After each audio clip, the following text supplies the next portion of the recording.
కనుబొమల మధ్యలో ఉండేటటువంటి ఆజ్ఞాచక్రం మీద మాత్రమే ఈ బొట్టు పెట్టుకుంటారు. బొట్టు ఎక్కడ పడితే అక్కడ పెట్టుకోకూడదు, ఎలా పడితే అలా పెట్టుకోకూడదు. ఆజ్ఞాచక్రం మీద మాత్రమే బొట్టు పెట్టుకుంటారు. అసలు ఈ బొట్టు పెట్టుకోవడం అనేటటువంటిది అమ్మవారు ఎందుకు పెట్టుకుంటుంది అన్న విషయాన్ని మీరు విన్న ఉత్తర క్షణంలో మీరు వదిలిపెట్టినటువంటి అనేక సంస్కారముల చేత జరిగినటువంటి పాపం నశిస్తుంది. రెండు, గొప్ప శోభ మళ్ళీ చేకూరుతుంది. మనం బొట్టు దేనికి పెట్టుకుంటాము అంటే, ఒకటి ఆజ్ఞాచక్రాన్ని రక్షణ చేసుకుంటాం. ఇప్పుడు మనిషి ఆలోచనలు ఎక్కడుంటాయంటే ఆజ్ఞాచక్రం మీదే ఉంటాయి. ఏదైనా దర్శనం చెయ్యాలి, ధ్యానం చెయ్యాలనుకున్నాడు అనుకోండి, బాహ్యనేత్రములు మూసేసి వెన్నుపాము నిటారుగా పెట్టి తేలికగా కూర్చుని రెండు చేతులు ఇలా పెట్టుకుని ఈ ముక్కు యొక్క పైభాగమునందు దృష్టిని నిలిపి భ్రూమధ్యమునందు తాను చేస్తున్నటువంటి ధ్యానంలో దేవతా దర్శనానికి ప్రయత్నం చేస్తాడు. మనసు అటు ఊగి ఇటు ఊగి అటు ఊగి ఇటు ఊగి నిలబడుతుంది.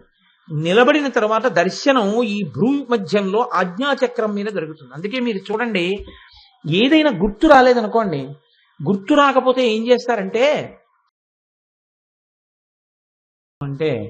ఎప్పుడు లలితా సహస్రనామ స్తోత్రంలో ఒక నామం గురించి పూర్తిగా చెప్పినట్లు కాదు. ఎందుకంటే ధ్యానంలో ఎన్నో విషయాలు ద్యోతకం చేసుకుని అనుభవించినటువంటి పెద్దలు ఉన్నారు. అందుకని ఆ విషయం అక్కడతో పూర్తిగా చెప్పేశాము అని చెప్పడం కుదిరేటటువంటి విషయం కాదు. తరువాతి నామంలో అంటారు, అష్టమీ చంద్ర విభ్రాజదళిక స్థల శోభిత. అమ్మవారి యొక్క లలాటము అంటే నుదురు గురించి మాట్లాడుతున్నారు. మీరు ఒక విషయాన్ని జ్ఞాపకం పెట్టుకోవాల్సి ఉంటుంది. సాధారణంగా మనిషి అనుభవించేటటువంటి సమస్తమైనటువంటి రసములు అంటే అతను ఉన్నటువంటి స్థితులు కన్నుల ద్వారా వ్యక్తం అవుతాయి. ఒక శృంగార రసం కన్నుల చేత తెలుస్తుంది, భయం కన్నుల చేత తెలుస్తుంది, లేకపోతే అతను పొందుతున్నటువంటి హాస్యం చేత కలిగినటువంటి సంతోషం కన్నుల చేత తెలుస్తుంది. రెండు మాత్రం నుదిటి చేత తెలుస్తాయి. ఒకటి, అతను దేని గురించైనా కొద్దిగా చికాకులో ఉన్నాడా అంటే సమస్య చేత కలిగినటువంటి దుఃఖము, లేదా ఆ సమస్యకు పరిష్కారము దొరకకపోవడం చేత కలిగినటువంటి పరితాపం. ఇప్పుడు సాధారణంగా అలా ఉంటే ఏమిటంటే కొంచెం ముఖం చిట్లించుకున్నట్టుగా ఉండి అని ఉంటారు. అంటే ముఖం లలాటము ముడత పడుతుంది, ఎందుకంటే ఇలా కుంచుకుంటారు. ప్రసన్నంగా ఉన్నారని గుర్తు ఏంటంటే లలాటం విచ్చుకొని ఉంటుంది, అంటే ఏమి ముడత పడకుండా ఉంటుంది. అందుకని లలాటము చేత రెండు తెలుస్తుంటాయి. పరితాపమును పొంది ఉన్నాడా, ఏదైనా సమస్యకి విరుగుడు దొరకక ఆలోచన ముద్రలో ఉన్నాడా, లేకపోతే అటువంటి స్థితి లేకుండా ప్రసన్నంగా ఉన్నాడా. ఈ రెండు నుదుటి చేత తెలుస్తాయి. మన నుదురు పుట్టిన దాదిగా శరీరం విడిచిపెట్టే లోపల ఎన్ని మాటలో అలా ముడత పడుతుంది, ఎన్ని మాటలో ప్రసన్నంగా ఉంటుంది. దానికి లెక్క లేదు అసలు, ఎన్ని మాటలు ముడత పడుతుందో అన్నది. అమ్మవారి యొక్క లలాటమును దేని కొరకు చూడాలి, అమ్మవారి లలాటము ఎలా ఉంటుందని చెప్పారు. మీరు చూడండి, సాధారణంగా లోకంలో ఉండేటటువంటి ప్రధానమైన ఇబ్బంది అంతా ఎక్కడ అంటే ఈ రెండింటి చేతే ఉంటుంది. ఒకటి, నేను ఇవాళ ప్రసన్నంగా ఉన్నానండి అంటాడు. అలా అన్నాడని ఇంకో అరగంట తర్వాత ఉంటాడని మీకు నమ్మకం ఏముండదు.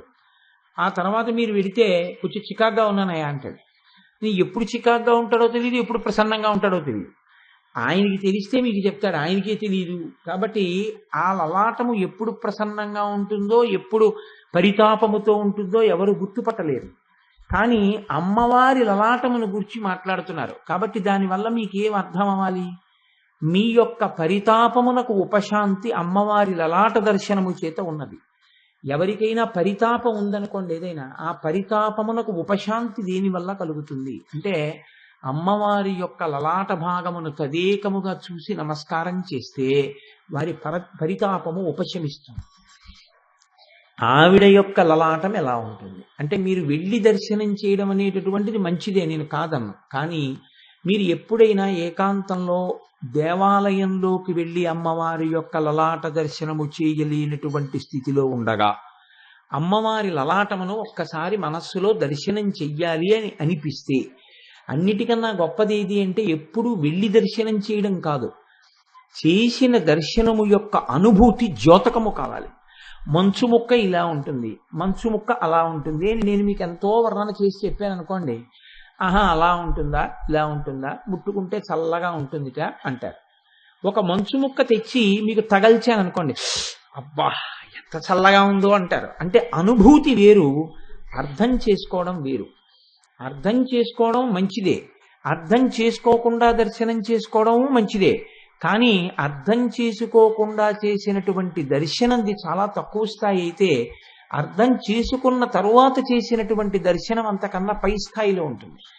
దీనికన్నా పై స్థాయిలో ఉండేటటువంటిది ధ్యానమునందు మీరు పొందేటటువంటి అనుభూతి. అమ్మవారి యొక్క లలాట దర్శనము చేత మీరెటువంటి అనుభూతిని పొందుతున్నారు అన్నది మీరు గమనించవలసినటువంటి విషయం. దీనికి వ్యాస భగవానుడు మీరు జాగ్రత్తగా ధ్యానం చెయ్యగలిగితే మీకు చాలా చమత్కారంగా కొన్ని మీరు ధ్యానం చెయ్యడానికి అవసరమైనటువంటి సూచనలను అందించాడు ఈ నామంలో. ఆయన అన్నాడు, అమ్మవారి యొక్క లలాటము అష్టమి నాటి చంద్రుని వలె ఉంటుంది అని అన్నాడు. విభ్రాజ, విభ్రాజ అంటే ప్రకాశించుచున్నది. అళిక స్థల శోభిత, లలాటము అలా శోభించుచూ ప్రకాశించుచూ ఉన్నది. ఇప్పుడు అష్టమి నాటి చంద్రుడు అన్నప్పుడు మనకి చంద్రుడికి శుక్లపక్షం ఉంది, చంద్రుడికి కృష్ణపక్షము ఉంది. శుక్లపక్షంలోనూ ఒక అష్టమి వస్తుంది, పాడ్యమి విధియ తదియ చవితి పంచమి షష్ఠి సప్తమి అష్టమి వస్తుంది. ఇప్పుడు ఇవాళ పంచమి, షష్ఠి సప్తమి దాటితే అష్టమి వస్తుంది. అలాగే కృష్ణపక్షం పూర్తి అయిపోతుంది, అమావాస్య వచ్చేస్తుంది, తర్వాత శుక్లపక్షం మొదలవుతుంది. శుక్లపక్షంలో కూడా అష్టమి వస్తుంది, పాడ్యమి విధియ తదియ చవితి పంచమి షష్ఠి సప్తమి అష్టమి. ఇది నేను పెద్ద మీకు వివరణ చేయవలసిన అవసరం ఏమి ఉండదు, మీ అందరికీ తెలుసు. శుక్లపక్షంలోనూ అష్టం ఉంటుంది, కృష్ణపక్షంలోనూ ఒక అష్టం ఉంటుంది. శుక్లపక్షంలో అంటే చంద్రుడు పెరుగుతూ ఉంటాడు, కృష్ణపక్షంలో అంటే తరుగుతూ ఉంటాడు. ఇప్పుడు శుక్లపక్షంలో ఉన్నటువంటి అష్టమి నాటి చంద్రుడిలా ఉంటుందా, కృష్ణపక్షంలో ఉన్న చంద్రుడి లాంటి చంద్రుడిలా ఉంటుందా? మీరు నన్ను ఒక మాట అడగచ్చు, శుక్లపక్షంలో ఉన్న చంద్రుడు కృష్ణపక్షంలో ఉన్న అష్టమి నాటి చంద్రుడు అని మీరు ఎందుకు రెండుగా విడదీశారండి? అసలు శుక్లపక్షంలో ఉన్న అష్టమి నాటి చంద్రుడిలా కృష్ణపక్షంలో ఉన్న అష్టమి నాటి చంద్రుడు ఉండడా? మనం సహస్రచంద్ర దర్శనోత్సవాలని 80 ఏళ్ళ దగ్గరికి వస్తే చేస్తారు. మనం ఎన్నో మాటలు చంద్రుల్ని చూసి ఉంటాం కదా అందరం. మీరు కొంచెం చెప్పండి, శుక్లపక్షంలో ఉన్న అష్టమి నాటి చంద్రుడికి కృష్ణపక్షంలోని అష్టమి నాటి చంద్రుడికి ఏమైనా తేడా ఉంటుందా ప్రసాద్ బాబు గారు? ఒక్కలా ఉంటారా? ఇది చమత్కారం. ఏమిటో తెలుసా అండి, ఈ ప్రశ్న ఎందుకు వేయించారంటే వ్యాస భగవానుడు, దీనికి పెద్ద ఎవరో చెప్పక్కర్లేదురా, నువ్వు చూడాలని జ్ఞాపకం పెట్టుకుంటే నువ్వే చూడవచ్చు. ఎన్ని అష్టమి నాటి చంద్రుళ్ళు మనం చూసుంటాం, ఇప్పటికీ ఎన్నో చూసుంటాం. ఖచ్చితంగా శుక్లపక్షంలో అష్టమి నాటి చంద్రుడు ఇలా ఉంటాడు, కృష్ణపక్షంలో అష్టమి నాటి చంద్రుడు ఇలా ఉంటాడు, కాబట్టి అమ్మవారి లలాటం ఇలా ఉంటుంది అని వెంటనే చెప్పగలిగారు అనుకోండి, అంటే మీరు చంద్రబింబాన్ని పరిశీలనం చేస్తున్నారు అని గుర్తు. మీరు చంద్రబింబాన్ని పరిశీలనం చెయ్యట్లేదు అనుకోండి, మీకు ఈ మాట చెప్పగానే ఎన్నాళ్ళు పడుతుంది ధ్యానం చేయడానికి? అదైనా చెప్పగలిగినారు కదండి, ఒక నెల్లాళ్ళు పడుతుంది. ఎందుకు పడుతుంది అంటే మీరు కృష్ణపక్షంలో వచ్చే అష్టమి నాటి చంద్రుడిని, శుక్లపక్షంలో వచ్చే అష్టమి నాటి చంద్రుడిని చూడాలంటే ఒక నెల రమారమి పడుతుంది. పోలీసు సప్తమి నాడు మొదలెట్టాం, 1 నెల అనుకోండి రమారమిగా. ఓ నెల్లాళ్ళు పడితే ఎప్పుడు శుక్లపక్షంలో మీరు చూశారనుకోండి, ఇలా ఉన్నాడు చంద్రుడు అని గుర్తెట్టుకున్నారనుకోండి, మళ్ళీ ద్వాదశి నాటికి మర్చిపోతారు. కాబట్టి అప్పుడు మళ్ళీ కృష్ణపక్షంలో ఆయన్ని చూసి శుక్లపక్షంలో ఆయన్ని ఎలా ఉన్నాడంటావు అని మళ్ళీ గుర్తు తెచ్చుకోవాలి. అందుకే ఆ ఇబ్బంది లేకుండా ఉండాలంటే ఓ కాగితం మీద మీరు గీసుకోవలసి ఉంటుంది, గీసుకుని అట్టే పెట్టుకోవాలి. మళ్ళీ శుక్లపక్షంలో అష్టమి నాడు కూడా చంద్రుణ్ణి చూడాలి. మీరు చూసి ఇద్దరినీ వేసి చూసుకోవాలి. వేసి చూసుకుని ఇప్పుడు అమ్మవారి యొక్క లలాటమును ఊహించాలి. ఇప్పుడు అమ్మవారి లలాటం చూడడానికి గుళ్ళో కడతాను అనకూడదు, ఇక్కడ చూడాలి, ఇక్కడ చూసేయగలగాలి. ఎందుకని మీ లలాటం ఎలా ఉంటుందో ఇంచుమించు అమ్మవారి లలాటము అలాగే ఉంటుంది. కాబట్టి ఇప్పుడు అమ్మవారి లలాటాన్ని చూడాలి మనస్సులో, కళ్ళు మూసుకుని ఇలా ఉంటుంది. ఇప్పుడు ఇందులో ఈ రెండింటిలో ఏది చూడాలి? ఇది అని కనిపెట్టారు. ఇప్పుడు చెప్పండి, మీతో ఒక నెల్లాళ్ళు తపస్సు చేయించాడా లేదా వ్యాస భగవానుడు? ఒక నెల్లాళ్ళు వసిన్యాది దేవతలు మీతో ప్రయత్నం చేయించారా? 30 రోజులు మీరు చంద్రబింబాన్ని చూసి జ్ఞాపకం పెట్టుకోవడం వల్ల మనసులో అమ్మవారి లలాటం చూసి, పోని జ్ఞాపకం ఉంటే మంచిదే, జ్ఞాపకం లేకపోతే పుస్తకం మీద చూసి ఇలా ఉంటుంది అని మీరు గుర్తుపట్టగానే మీరు గీసుకున్న బొమ్మలో అమ్మవారి యొక్క నుదురు మీకు కనపడుతుంది. ఇక్కడ ఆ కనపడినటువంటి మరుక్షణమే పరితాపమునకు ఉపశాంతి ఉంటుంది. పరితాపోపశాంతి అంటే ఎలా ఉంటుందో తెలుసా అండి? ఇది దీర్ఘకాలం ఉండేటటువంటి పరితాపములు ఉంటాయి కొన్ని. ఇవి జీవితాంతం అనుభవిస్తూనే ఉంటారు దుఃఖం. ఇలా అనుభవించవలసినటువంటి పాపం ఒక జన్మతో పోయేటట్టు ఉండదు. అది ఎన్ని జన్మలో అనుభవించవలసి ఉంటుంది. అలా అనుభవించవలసినటువంటి పరితాపం ఏదుందో దాన్ని మీరు అలా చూసిన ఉత్తర క్షణంలో తీసేస్తుంది అమ్మవారు. అంటే ఇంకా ఆ పాపం ఉండదు, ఆ పాపం దగ్ధమైపోతుంది. ఆ పాపం దగ్ధమైపోతే మీరు ఆ ఇబ్బంది పడవలసినటువంటి అవసరం ఇక ఉండదు. కాబట్టి ఇప్పుడు చెప్పండి, ఇది కేవలం ఏదో అమ్మవారి లలాటం గురించి చెప్పడానికి ప్రయత్నం చేశారా, అమ్మవారి లలాటం గురించి చెప్పి మన్ని ఉద్ధరించడానికి ప్రయత్నం చేస్తున్నారా? అంటే మన్ని ఉద్ధరించడానికే ఖచ్చితంగా ప్రయత్నం జరుగుతోంది. అయితే మీరు అష్టమి నాడు ఒకటి చూడండి, అష్టమి నాడు ఒకటి చూడండి నేను చెప్పేసి అది పెద్ద విశేషమేం కాదు. ఏ అష్టమి నాటి లలాటంలా ఈ అమ్మవారి యొక్క నుదురు ఉంటుంది అన్నది కూడా నేను మీకు చెప్పేసేయచ్చు. దానివల్ల మీరు ఒక నెల్లాళ్ళు పోయిన తర్వాత 2 అష్టముల నాటి చంద్రబింబాలను చూసుకుని ఓ కాగితం మీద గీసుకుని నువ్వు చెప్పింది నిజమే అని అంటే అనొచ్చు, లేకపోతే మీరు తర్వాత దాని గురించి ఇంకా బాగా ధ్యానం చేసుకోవచ్చు. అలా తర్కానికి ఏం అవకాశం లేదు. కానీ నేను ఇప్పుడే ఈ క్షణంలోనే మీకు ఏదో అందించే ప్రయత్నం చేస్తాను అని మీరు నమ్మి ఉండి ఉంటారు. అందుకని నేను ఆ ప్రయత్నం మీకు ఒక్కసారి చేసేటటువంటి అవకాశం తీసుకుంటాను. అష్టమీ చంద్ర విభ్రాజదలిక స్థల శోభిత అంటే శుక్లపక్షంలో ఉండేటటువంటి అష్టమి నాటి చంద్రుడు ఎలా ఉంటాడు అంటే ఆయన బోర్లింగ్, ఆయన ఇలా ఉంటాడు, ఇలా ఉండి ఇలా. అంటే నేను మీకు అర్థమైందో లేదో, ఇంకా నేను మీకు బాగా చెప్పాలి అంటే అసలు ఇక్కడ కిరీటంలో అదిగో చూడండి, కిరీటంలో పైన చంద్రవంక ఉంది, ఆ పైన చంద్రరేఖ ఉందే అమ్మవారి పైన, ఆ చంద్రరేఖకి ఇలా పైన ఒక గీత గీస్తే ఎలా ఉంటుందో శుక్లపక్షంలో అష్టమి నాటి చంద్రబింబం ఖచ్చితంగా సగానికి అలా ఉంటుంది. అది శుక్లపక్షంలో ఉండేటటువంటి చంద్రబింబం. కృష్ణపక్షంలో ఉండేటటువంటి చంద్రబింబం దాన్ని మీరు ఖచ్చితంగా తిరగేస్తే ఎలా ఉంటుందో అలా ఉంటుంది. అంటే అది ఇలా ఉంది, ఇది ఇలా ఉంది. ఇప్పుడు మీకు ఇంకా తేలిగ్గా చెప్పాలంటే కృష్ణపక్షంలో ఉన్న అష్టమి నాటి చంద్రబింబంలా నుదురుంది అని కదా అన్నాను.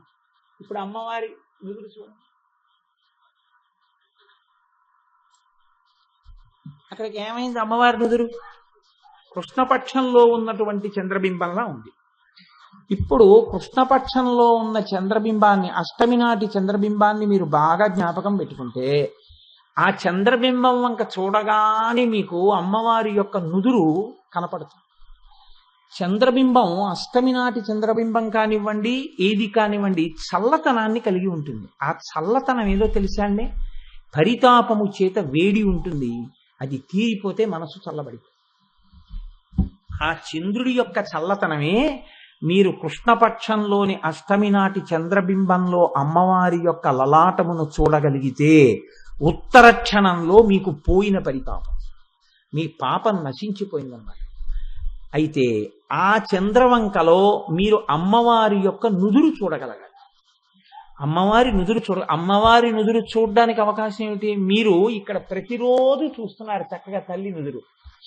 ఈ నుదురు చూసినప్పుడు మీకు స్పష్టంగా తెలిసిపోతుంది, ఓ విశాలంగా ఉంది పాలభాగం.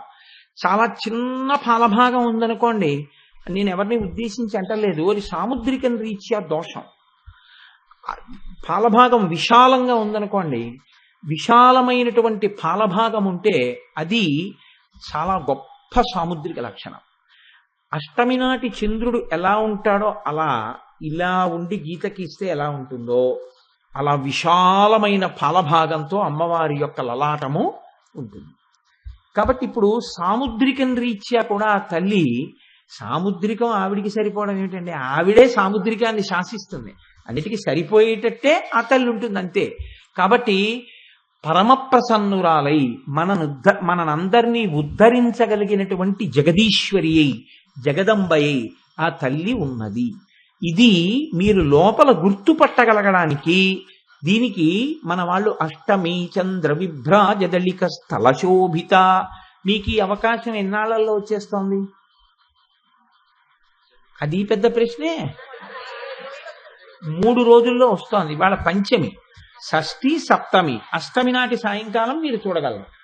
కాబట్టి రేపు ఎల్లుండి మీరు జాగ్రత్తగా ఊరుకోగలిగితే, మబ్బు లేకపోతే మీరు అష్టమి నాటి చంద్రబింబంలో అమ్మవారి యొక్క లలాట దర్శనం చేసి లలితా సహస్రనామ స్తోత్ర వ్యాఖ్యానం వింటున్నందుకు ఇప్పుడే ఇక్కడే మీరు దానికి సంబంధించినటువంటి ప్రయోజనాన్ని పొందగలరు. కనుక చూడండి, ఇది అష్టమి చంద్ర విభ్రాజదళిక స్థల శోభిత. అయితే ఇక్కడ మీరు గమనించవలసినటువంటి విషయం ఒకటి ఉంటుంది. ఇది మీకు అర్థమైందనుకోండి బాగా, అష్టమి నాటి చంద్రరేఖని మీరు పట్టుకోగలిగితే మీకు ధ్యానమునందు కూడా మీరు అమ్మవారి యొక్క లలాటమును చూడగలరు. ధ్యానంలో చూడడం వల్ల వచ్చే విశేషం ఏమిటంటే, మీరు మామూలు బాహ్యంలో చూసినప్పుడు దూరంగా ఉన్నట్టు ఉంటుంది. ధ్యానంలో చూసినప్పుడు ఏమవుతుందంటే మీకు ఇక్కడే సాక్షాత్కరిస్తుంది. ఇక్కడే సాక్షాత్కరించినప్పుడు బహు దగ్గరగా ఇక్కడే అమ్మవారి యొక్క లలాటాన్ని మీ ఆజ్ఞాచక్రం మీద మీరు చూడగలుగుతారు. చూసినప్పుడు మీరు పొందేటటువంటి ప్రయోజనం బహు విస్తారంగా ఉంటుంది. కనుక ఆ అమృతపు జల్లు, ఆ చల్లతనం మీ మీద పడుతుంది. ఆ పడినప్పుడు మీరు ఎంతటి వైభవాన్నైనా పొందుతారు. లలితా సహస్రానికి ఉన్నటువంటి గొప్పతనం ఏమిటంటే, ఏ నామం అయినా మిమ్మల్ని ఉద్ధరిస్తూ ఉంటుంది. ఆ నామాన్ని అనుసంధానం చేసుకోవడం చేత కావాలి. అది చేతకానంతసేపు అది అమ్మవారికి నామం అని అనుకుంటే అంతకన్నా అప్రయోజనమైనటువంటి విషయం ఇంకోటి ఉండదు. ఆవిడికి మీరు ఎన్నో గుణాలు, ఎన్నో విశేషణాలు చెప్పవలసిన అవసరం ఏం లేదు. అది మీకు ఎలా సమన్వయం చేసుకోగలుగుతారు, ఇది మీరు పట్టుకోవలసి ఉంటుంది. మీరు చూడండి, లోకంలో కొన్ని మాటలు ఉన్నాయి. అమ్మవారి గురించి ఎప్పుడైనా మాట్లాడితే అమ్మవారి ముఖ కమలము అన్న మాట మాట్లాడతాం. ముఖాబ్జము, లేకపోతే పద్మముఖి, పద్మము వంటి ముఖము కలది అంటాం. కానీ లలితా సహస్రంలో కానీ సౌందర్యలహరిలో కానీ అసలు ఈ మాటలు వాడలేదు. చంద్రుడితోటే పోల్చారు. సౌందర్యలహరిలో శంకర భగవత్పాదులు చేసిన ఈ చంద్రుడితో పోల్చే చెప్పారు. అలాగే వసిన్యాది దేవతలు చెప్పిన చంద్రుడితో పోల్చే చెప్పారు.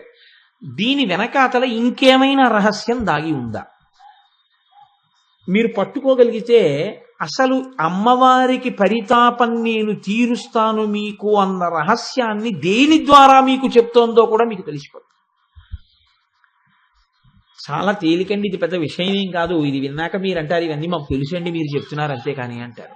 శుక్లపక్షము అంటే చంద్రకళలు పెరుగుట కదండి. కృష్ణపక్షము అంటే చంద్రకళలు తగ్గుట. చంద్రకళలు పెరిగితే ఎన్ని కళలు పెరుగుతాయి? 15 పెరుగుతాయి. 15వ నాడు పౌర్ణమి వచ్చేస్తుంది. అలాగే ఎన్ని కళలు తరుగుతాయి? 15. 15వ నాడు అమావాస్య వస్తుంది. కాబట్టి తరిగినవి ఎందులోకి తరుగుతున్నాయి, పెరుగుతున్నవి ఎందులోంచి వచ్చి పెరుగుతున్నాయి. పెరగడం తరగడం ఎందులోంచో ఒక దాంట్లోకి వెళ్ళడం, ఒక దాంట్లోంచి రావడం జరగాలి కదా. ఈ మూలభూతమై అసలు ఎందులోంచి ఈ కళలన్నీ వస్తున్నాయో, ఎందులోకి ఈ కళలు వెడుతున్నాయో ఆ కళకే లలిత అని పేరు. అదే లలితా కళ, ఆద్య కళ, చిక్కళ, శ్రీకళ, మహానిత్య అని పిలుస్తారు. అంటే ఇవాళ కృష్ణపక్షంలో ఉన్నటువంటి పంచమి కాబట్టి ఇవాళ తిథిలో ఉన్న నిత్య నీలపతాక, మహావజ్రేశ్వరి నిత్య, శివదూతి కులసుందరి, త్వరిత త్వరిత. ఇప్పటి వరకు అలా ఒక పేరే శుక్లపక్షంలో కృష్ణపక్షంలో కూడా వచ్చిందా? ఒక్క అష్టమి తిథి నాడు మాత్రం ఇటు నిత్య అటు నిత్య కూడా ఎవరొచ్చారు? ఒక్కరే వచ్చారు, త్వరిత. ఇక్కడికి గుర్తుపెట్టుకోండి, అష్టమి తిథి నాడు ఒక్కసారే ఒక నిత్యే వచ్చింది, శుక్లపక్షంలో కృష్ణపక్షంలో కూడా. ఇంకా ఏ తిథి నాడు అలా ఒకే నిత్య రాలేదు. దీని తర్వాత చూద్దాం పౌర్ణమి అమావాస్య వరకు. ఇప్పుడు ఏ తిథి దగ్గర ఉన్నారు? అష్టమి. తర్వాతది కులసుందరి శివదూతి, నిత్యా మహావజ్రేశ్వరి, నీలపతాక వహ్నివాసిని, విజయ భేరుండ, సర్వమంగళ నిత్యక్లిన్న, జ్వాలామాలిని భగమాలిని, చిత్రా కామేశ్వరి. అంటే ఏ తిథి నాడైనా అవే ఒకే పేరున్నటువంటి నిత్యలు వచ్చాయా? లేదు. ఒక్క అష్టమి తిథి నాడు మాత్రమే ఒకే పేరున్నటువంటి నిత్య శుక్లపక్షంలోనూ కృష్ణపక్షంలోనూ కూడా ఉంది. ఇలా ఎందుకుంటుందో తెలుసా అండి? ఆ నిత్యలు ఉండేటప్పుడు అష్టమి తిథి నాటి నిత్య మాత్రం శుక్లపక్ష కృష్ణపక్షాల్లో ఒక్కటే ఉండడానికి ఒక్కటే కారణం ఉంది. ఈ త్వరిత అనబడేటటువంటి నిత్య చంద్రబింబంలో ఎప్పుడు ఉంటుందో అప్పుడు త్వరితం ఫలదాయిని. మీరు ఇలా చూసి నమస్కారం చెయ్యగానే మీ కోరిక తీర్చేస్తుంది. చాలా తొందరగా కోరిక తీర్చగలిగినటువంటి శక్తి ఎప్పుడు ఉంటుంది అంటే అష్టమి తిథి నాడు ఉంటుంది. అష్టమి తిథి నాడు ఉండేటటువంటి చంద్రబింబములో ఉన్నటువంటి నిత్యకి ఆ శక్తి ఉంటుంది. ఆ నిత్య లలిత అనబడేటటువంటి ఆద్య కళలోంచి వస్తోంది ఆ కళ. అందుకని ఇప్పుడు ఈ త్వరిత మీకు సద్య ఫలితాన్నిచ్చి చాలా తొందరగా మీ కోరిక తీరేటట్టుగా చెయ్యగలదు. అంటే పరితాపోపశమనము చాలా తొందరగా పొందడానికి హేతువైన నిత్య అష్టమి నాటి చంద్రబింబంలో ఉంది. కాబట్టి ఇప్పుడు అమ్మవారు అష్టమి చంద్ర విభ్రాజదళిక స్థల శోభిత అన్న నామాన్ని పొందడం వెనకాతల రహస్యం ఏమిటి అంటే, మీరు అమ్మవారి యొక్క ముఖం వంక చూస్తే, అమ్మవారి యొక్క లలాటము వంక చూస్తే, మీరు బాగా శ్రద్ధగా ఒక్కసారి అమ్మవారి లలాటం వంక చూసి నమస్కారం చెయ్యగలిగితే, అష్టమి నెలకి ఒక్కసారి వస్తుందేమో 2 మార్లు వస్తుందేమో కానీ అమ్మవారి లలాటమునందు ఈ త్వరిత అన్న నిత్యాస్వరూపంతో మీ కోర్కెలు తీర్చగలిగిన శక్తి ఎప్పుడూ ఉంటుంది. కాబట్టి అమ్మవారి లలాటమును తలుచుకున్న, ఈ నామం చెప్పిన, ధ్యానంలో చూసిన ఏమవుతుంది? చాలా తొందరగా మీ యొక్క పరితాపము తగ్గి మీ కోర్కెలు తీరుతాయి. అందుకని ఆవిడ్ని అష్టమి చంద్ర విభ్రాజదళిక స్థల శోభిత అని పిలిచారు. చూడండి, అందుకే నేను మీతో ఒక మాట మనవి చేసింది. ఎప్పుడు మీరు ఒక నామం గురించి చెప్తే మీరు ఆనందంలో మళ్ళీ ఏమనవలసి ఉంటుందంటే శ్రీమాత అనవలసి ఉంటుంది. అబ్బా అమ్మా, మా ఇన్ని పరితాపాలకి కారణం ఏది? మా పాపం. మా పాపాన్ని తొలగడేయడానికి నువ్వు ఇచ్చిన పరిష్కారం ఏమిటి? నువ్వు అటువంటి నుదురు పెట్టుకుని కూర్చోవడం. మేము ఆ నుదుటి వంక చూసి నమస్కారం చేస్తే చాలు, మా పాపం అంతా పోతోంది. పరితాపోపశమనం అంటారు శంకరాచార్యుల వారు. ఆ పరితాపం అంతా ఉపశమనాన్ని పొందింది. అమ్మా, నీ లలాట దర్శనం చేత మాకు ఇంత భాగ్యాన్ని కృప చేస్తున్నావా? ఎంత అదృష్టవంతులం తల్లి అంటాం. చూడండి, భాగ్యము దేని చేత నిర్ణయింపబడుతుంది అంటే లలాటము చేత చెప్తారు పెద్దలు. సాముద్రికంలో విశాలమైనటువంటి లలాటం ఉంటే అతను భాగ్యవంతుడు అని చెప్తారు. లలాటము కుంచుకుపోయింది అనుకోండి, ఇక్కడ వరకు వెంట్రుకలు వచ్చేసాయి అనుకోండి, ఇక్కడి నుంచి తలకట్టు బయలుదేరిపోయింది అనుకోండి, భాగ్యము కొంచెం తక్కువగా ఉంటుంది అని. అందుకని పెళ్లి విషయంలో కూడా ఈ సాముద్రికాన్ని చూడడం అలవాటైన పెద్దల్ని తీసుకుని పెడతారు పెళ్లి చూపులకి. సరే, ఇప్పుడు అవన్నీ అక్కర్లేదనుకోండి, వాళ్ళకేముంది మనకేముంది, వాడేమి ఇస్తాడు బిచ్చం, మనం ఏం పుచ్చుకుంటాం, అది చాలు. కాబట్టి కాబట్టి అష్టమీ చంద్ర విభ్రాజదళిక స్థల శోభిత, ఈ మాట వసిన్యాది దేవతలు అన్నారు. ఈ మాట మహానుభావుడు వ్యాసుడు అన్నాడు.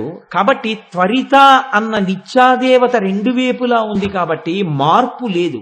అంటే ఆవిడ లలాటము ఎప్పుడూ ఇలా ముడతపడ్డము ఉండదు, ఇలా ఉండడము ఉండదు. అంటే ఆవిడకే పరితాపము, ఆవిడికే సుఖము, ఆవిడికే ప్రసన్నత్వము, ఆవిడికే ముకులించుకోవడము ఉంటే ఇంకా మీ ముకులించుకోవడాన్ని, మీ సుఖాల్ని ఆవిడేం చూస్తుంది? ఆవిడ వాటికి అతీతురాలు. వీటిని కల్పించగలిగిన దావిడే, తీయగలిగిన దావిడే. అందుకని ఈ శక్తి ఇయ్యగలిగినటువంటి అమ్మ కనుక ఆమె లలాటం అలా ఉంటుందని మనకి చెప్పడం, మనం దాన్ని తెలుసుకుని ఆ స్థితిని పొందుట కొరకు. కాబట్టి అష్టమీ చంద్ర విభ్రాజదలిక స్థల శోభిత. అయితే గమ్మత్తు ఎక్కడొచ్చిందంటే శంకర భగవత్పాదుల యొక్క ప్రజ్ఞ వేరు. ఆయన మహాపురుషుడు. నేను ఎన్ని మాటలు చెప్పినా ఆ మాట కన్నా నా దగ్గర ఇంకా మాటలు ఉండవు. ఆయన అన్నారు, ఇది బాగా జ్ఞాపకం పెట్టుకోవడానికి మీరు ఆయన ఇంకొక ఉపమానం ఇచ్చారు. ఈ గుర్తు పెట్టుకోవడం అనేదండి, మీరు ఎప్పుడైనా వీడు ఎందుకన్నాడు ఈ మాట అని ఒకసారి బాగా మీరు రోజు పరిశీలనం చేయండి చంద్రబింబాన్ని, మీకు కొన్ని విషయాలు కనిపెడతారు. మీరు ఏముందండి ఎప్పుడూ చూసే చంద్రబింబమే కదా అనుకోకండి. శుక్లపక్షంలో ఉండేటటువంటి తదియ నాటి చంద్రబింబాన్ని మీరు చూడండి, అష్టమి నాటి చంద్రబింబాన్ని మీరు చూడండి, ఎంత తేడా ఉంటుందో మీరు గమనించండి. తదియ నాటి చంద్రబింబాన్ని మీరు బాగా గమనించి అలా చూడండి. మీరు సూర్యుడిని చూడలేరు, చంద్రుణ్ణి చూడగలరు. మీరు తదియ నాటి చంద్రవంక చూస్తే అమ్మవారి కిరీటం మీద ఉన్న చంద్రరేఖ చూసినట్టు. ఇప్పుడు మీరు దాన్ని పట్టి పట్టి చూస్తే మీకు ఒక విషయం కనపడుతుంది. ఏమిటి కనపడుతుంది? ఇలా ఒక్క గీత ఒక్కటే ఉండదు. దీనితో పాటుగా కంటికి కనపడనటువంటి ఒక సన్నటి గీత ఒకటి ఉంటుంది, ఇలా గుండ్రంగా. బింబం ఎలా పెరుగుతుందో ఆ పెరిగేటటువంటి గీత ఒకటి కనపడుతుంటుంది తదియనాడు. ఇందులోకి పెరుగుతుంది. అష్టమి నాడు చూడండి, ఆ గీత కనపడదు, ఆ గీత ఉండదు, పెరగడం మొదలు పెడుతుంది. ఇది చంద్రబింబం పెరుగుదలని మీరు చాలా జాగ్రత్తగా గమనిస్తే మీకు ధ్యానమునందు దర్శనం చేయడానికి యోగ్యమైన ఎన్నో విషయాలు బయటకు వస్తాయి. పైగా మీరు ఎన్నో ప్రయోజనాలు పొందుతారు చంద్రబింబాన్ని దర్శనం చేస్తూ ఉండడం వల్ల. కాబట్టి మీరు చేసే ప్రయత్నం చేయండి. చేసిన తర్వాత మీకు తెలుస్తుంది. ఇప్పుడు నేను మామూలుగా చెప్పిన ఇవన్నీ అలా ఉంటాయా అని మర్చిపోతారు. మీరు చేస్తూ వెడితే మీకు ఎన్నో కొత్త విషయాలు ద్యోతకం అవుతాయి. ఈ మాట మీరే నాకు చెప్తారు, ఇలా ఇలా ఉంది కోటేశ్వరారు అని. కనుక ఇది మనం మరిచిపోతామేమోనని శంకరాచార్యుల వారు గమ్మత్తు చేశారు. హాస్యం కోసమైనా ఓసారి చూస్తాడు, చూపిస్తాడు అని. ఆయన అన్నారు, అసలు అమ్మా చంద్రుడు పెరగడం ఏమిటి, చంద్రుడు తరగడం ఏమిటి? అసలు చంద్రుడే లేడు అవతలమన్నారు. ఇది అసలు చాలా ఆశ్చర్యకరమైన సిద్ధాంతం. అసలు చంద్రుడు లేడు అన్న సాహసం ఎవరూ చేయలేదు. శంకర భగవత్పాదులు కూడా చెయ్యలేరు. కానీ మన్ని ఉద్ధరించడానికే శంకరాచార్యులు వారి మాట అన్నారు. ఇలా అంటే మనం రోజు తరిగిపోతున్న చంద్రబింబాన్ని, పెరిగిపోతున్న చంద్రబింబాన్ని చూస్తాం. చూస్తున్నప్పుడు మనకి అందులో ఉన్నటువంటి చిత్రాలు ద్యోతకం అవుతాయి. అవి ద్యోతకం అయిన తర్వాత మనం ఇలాంటి దర్శనాలు కూడా పొందుతాం. పొందిన తర్వాత మన పరితాపం ఉపశమిస్తుందని ఆయన ఒక గొప్ప శ్లోకం ఒకటి ఇచ్చారు. ఆయన అన్నారు, కళంక కస్తూరి రజనికర బింబం జలమయం. ఎంత గమ్మత్తైనటువంటి మాటలు వేస్తారో చూడండి ఆయన. అసలు అమ్మ చంద్రబింబం ఎక్కడుందమ్మా? చంద్రబింబం లేదు. అది గరుడమణి పూసలతో చేయబడినటువంటి ఒక పెట్టె ఎక్కడుందమ్మా అన్నారు. గరుడమణి పూసలతో పెట్టె చేశారనుకోండి, దానికి ఒక గమ్మత్తు ఉంటుంది. ఏమిటా గమ్మత్తు అంటే లోపల ఉన్న వస్తువులు పైకి కనపడతాయి. ప్లెయిన్ గ్లాస్ అని, ఒపేక్ గ్లాస్ అని రెండు ఉంటాయి ఇంగ్లీష్లో. ప్లెయిన్ గ్లాస్ అంటే లోపల ఉన్న వస్తువు పైకి కనపడుతుంది. ఒపేక్ గ్లాస్ అనుకోండి, లోపల ఉన్న వస్తువు పైకి కనపడదు. అలా కనపడకుండా ఉన్న అద్దం అయితే దర్శనీయము కాదు. లోపల ఉన్నది కనపడితే సాధారణమైనటువంటి అద్దం. గరుడమణి పూసలతో చేసిన పెట్టె లేదా ఒక కుప్పే లోపల ఉన్నవి కనపడతాయి. లోపల ఉన్నవి ఎలా కనపడతాయి? ఏ వస్తువు ఏదో కనపడదు, కానీ ఎంత ఉన్నాయో కనపడతాయి. అంటే ఇది ఎలా ఉంటుంది అంటే, మీకు నేను తేలిగ్గా చెప్పాలి అంటే, కొంచెం దట్టమైనటువంటి అద్దం కలిగినటువంటి సీసాలో మీరు నూనె పోశారనుకోండి, నూనె ఎంతవరకు ఉంది చూడవలసి వచ్చింది అనుకోండి, ఇలా చూడగానే కనపడదు. కొంచెం వెలుతురులోకి తీసుకెళ్లి ఇలా పెడితే ఖాళీ అయిపోయింది, ఎక్కడ వరకు ఉందోనూ కనపడుతుంది. అలా ఆకాశంలో ఒక గరుడమణి పూసల పెట్టి ఉందిట. ఇప్పుడు ఆ పెట్టె మీద సూర్యకాంతి పడుతుంటుంది, చంద్రకాంతి ఉంది. కాబట్టి ఆ పెట్టెలో తరిగిపోతున్న సామాను, పెరుగుతున్న సామాను కనపడుతున్నాయిట.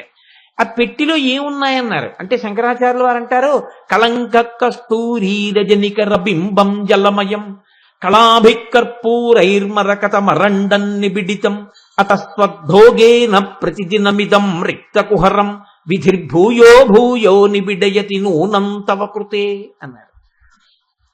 చంద్రుడనేం లేదమ్మా లోకంలో, వాళ్ళకి తెలియదు పాపం, పిల్లకాయలు అలా అనుకుంటున్నారు. అది ఒక గరుడమణి పూసల పెట్టే. అందులో నువ్వేం చేస్తావంటే స్నానం చేసేటప్పుడు తీసి కలుపుకోవడానికి కొంచెం కస్తూరి, అందులో వేసుకోవడానికి కాస్త పన్నీరు, నువ్వు ముఖానికి రాసుకోవడానికి అంగరాగాలు, అనగా ఫెయిర్ అండ్ లవ్లీలు అనుకోండి, అంగరాగములు, ఆ తర్వాత ఒంటికి ఇలా ఇలా వేసుకునేటటువంటివి పరిమళ జలాలు, ఆ తర్వాత నువ్వు పెట్టుకునేటటువంటి కస్తూరి బొట్టు, ఇలాంటివన్నీ అందులో పెట్టుకుంటావు. పెట్టుకుంటే అవలా ఉంచేస్తావేంటి? ఉంచేయో ఏం చేస్తుంటావు? రోజు కాస్త కస్తూరి తీసుకుంటావు, బొట్టు పెట్టేసుకుంటావు. కాసిని పరిమళ జలాలు తీసేసుకుంటూ ఉంటావు, ఒంటికి పూసేసుకుంటూ ఉంటావు. కాసిని అంగరాగములు తీసుకుంటావు, ఒంటికి రాసేసుకుంటావు. కాబట్టి తరిగిపోతున్నాయి. ఇప్పుడు ఆ పెట్టె బయట నుంచి చూస్తే సామాను తగ్గిపోతున్నట్టు కనపడుతోంది. ఆ పెట్టెలోని అలంకరణ సామాగ్రి తగ్గిపోతే వీళ్ళు తెలియక కృష్ణపక్షం అంటున్నారు. ఇప్పుడు అంతా తగ్గిపోయింది, ఇంకా చిట్ట చివరకు వచ్చేసింది. ఇంతుంది, నిండుకుంటోంది అంటారు మన వాళ్ళు. ఇంతే ఉంది, ఏదో గీతలా కనపడుతోంది. పెన్నులో రీఫిల్లో ఇంకే అయిపోయే ముందు ఇంకు ఇంత పిసరే కనపడుతుంటే కొత్త రీఫిల్ కొనేసుకుంటామే, అలాగా ఇంత పిసర కనపడుతోంది. అది అమావాస్య నాటి చంద్రుడు అంటున్నారు వీళ్ళు తెలియక. ఇప్పుడు ఎవరు చూడాలి? అమ్మకి సామాన్ అయిపోతోంది, పరిమళ సామాగ్రి అవి అన్నీని. పెద్ద కొడుకు బ్రహ్మగారు చూడాలి. చూసి అమ్మో అమ్మకి అలంకరణ సామాగ్రి అయిపోతోందని చతుర్ముఖ బ్రహ్మగారు పరిగెత్తుకుంటూ వెళ్ళి గబగబా కాస్త కస్తూరి పట్టుకొచ్చి అందులో పోశారు.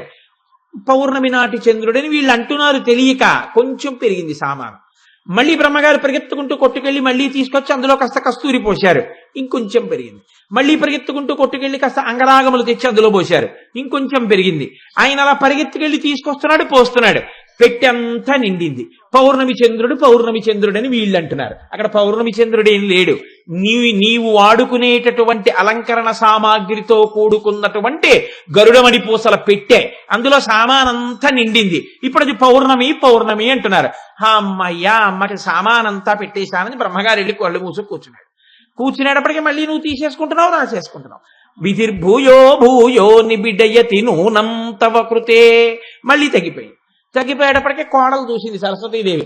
ఏమండో అత్తయ్య గారి టాయిలెట్ బాక్స్ లో సామాన్ తగ్గిపోయింది. బ్రహ్మగారు మళ్ళీ పరిగెత్తుకెళ్ళి గబగబా తీసుకొచ్చి కొడుకు మళ్ళీ అందులో పోస్తున్నాడు. ఆయనకి విసుగు లేదు, పరమ సంతోషం అమ్మకి టాయిలెట్ సామాన్ తేవడం. నీకు అలుపు లేదు, ఒంటికి రాసుకుంటూనే ఉన్నావు. అమ్మా నీవు మహాపతివ్రతవు కనుక, నిత్య సువాసినివి కనుక ఇవన్నీ రాసుకుంటూ ఉంటావు. అది నీ టాయిలెట్ బాక్స్ అమ్మా, చంద్రుడని ఎవడన్నాడు అన్నాడు. శంకరాచార్యుల వారి ప్రజ్ఞ అంటే అలా ఉంటుంది. ఇప్పుడు మిగిలినవి అర్థం అవనివ్వండి, అర్థం అవ్వకపోనివ్వండి, ఇది అర్థం అవడానికి పెద్ద పాండిత్యం ఏం అక్కర్లేదు. ఇది విన్నవాడు ఏం చేస్తాడంటే రోజు ఒకసారి కృష్ణపక్షం అనుకోండి, అదిగోనండి అమ్మవారు ఫెయిర్ అండ్ లవ్లీ వారు రాసేసుకుందో తగ్గిపోయింది చూసావా అంటాడు భార్యతోటి. ఇలా రోజు అంటూ ఉండగా మీరు ఏం చేస్తారు, అమావాస్య వరకు చూస్తారు. చూసి మళ్ళీ బ్రహ్మగారు పట్టుకొచ్చి పోస్తున్నాడు, టాయిలెట్ బాక్స్ పెరుగుతోందంటారు. మీరు ఏ దృష్టికోణంతో చూడండి, మెల్లమెల్లగా మీకు చంద్రబింబాన్ని చూస్తున్నప్పుడు కొత్త ఆలోచనలు వస్తుంటాయి. ఈ ఆలోచనలు రావడానికి మిమ్మల్ని సిద్ధం చెయ్యడం కోసం శంకర భగవత్పాదులు ఎంత అందమైన ప్రణాళిక వేసి మిమ్మల్ని చంద్రుడి వైపుకి తిప్పారో చూడండి. ఇది శంకరాచార్యుల వారి ప్రజ్ఞ. వారంటారు సౌందర్యలహరిలో అమ్మవారి యొక్క లలాటం గురించి శంకరాచార్యుల వారు ఒక గొప్ప శ్లోకం ఇచ్చారు. ఈ శ్లోకం నేనైతే అనుకుంటాను, మీ అంతటా మీరుగా శ్లోకాన్ని చదువుకుని మీరు ఆ శ్లోకానికి అర్థతాత్పర్యాలు తెలుసుకుని మీరు ఇది ఎలా వస్తోంది అని బాగా అర్థం చేసుకుంటే, మీరు అర్థం చేసుకోవడానికి చేసినటువంటి ప్రయత్నమే ధ్యానము. శంకరాచార్యులు వారి ప్రజ్ఞ ఎక్కడుంటుందంటే, దీని మీద ధ్యానం చేస్తే పిల్లలకి గొప్ప ప్రయోజనం ఉంటుంది అని ఆయన అనుకున్నారనుకోండి, ఆయన చెప్తున్నట్టు ఉంటుంది. కానీ ఆయన ఏం చెప్పరు, మీతో ధ్యానం చేయించి మీతో జవాబు చెప్పిస్తారు. ఇలా చేయడం వల్ల ఏమైపోతుందంటే, మీకు తెలియకుండానే మీరు ఆ విషయాన్ని తెలుసుకునే ప్రయత్నం చేస్తారు. ఈ తెలుసుకునే ప్రయత్నమే ధ్యానము. ఆ ధ్యానమునందు మీ మనస్సును అక్కడికి తీసుకెళ్లడంలో మీరు దానివల్ల కృతకృత్యులైపోతారు, జీవితంలో గొప్ప ప్రయోజనాన్ని పొందేస్తారు. అటువంటి శ్లోకం ఒకటి శంకరాచార్యుల వారు అమ్మవారి నుదురు మీద ఇచ్చారు. అందులో అంటారు, లలాటం లావణ్య స్థవవదన సౌందర్యలహరి. అందులో తనోతుక్షేమన్న స్థవవదన సౌందర్యలహరి అంటారు ఆ శ్లోకంలో. లలాటం లావణ్య ద్యుతి విమలమా భాతి తవయత్. ఆయన కూడా ఎలాగైతే వసిన్యాది దేవతలు అన్నారో అలాగే మొదలు పెడతారు శ్లోకాన్ని. వీళ్ళు అష్టమీ చంద్ర విభ్రాజదళిక స్థల శోభిత అన్నారు. ఆయన అన్నారు లలాటం లావణ్యజ్యుతి విమలమా భాతి తవయత్ ద్వితీయం తన్మన్యే మకుటఘటితం చంద్రశకలం విపర్యాసన్యాసాదుభయ ఉభయమపి సంభూయ చ మిదః సుధాలేపస్యూతి పరిణమపి రాకాహిమకరః అన్నారు. రాకాహిమకరః శంకరాచార్యుల వారి ప్రయోగం అది. హిమకరః అన్న నామం అంటే శంకర భగవత్పాదులకి ఎంత ఇష్టమో అనిపిస్తుంటుంది నాకు ఆ సౌందర్యలహరి చదువుతున్నప్పుడు.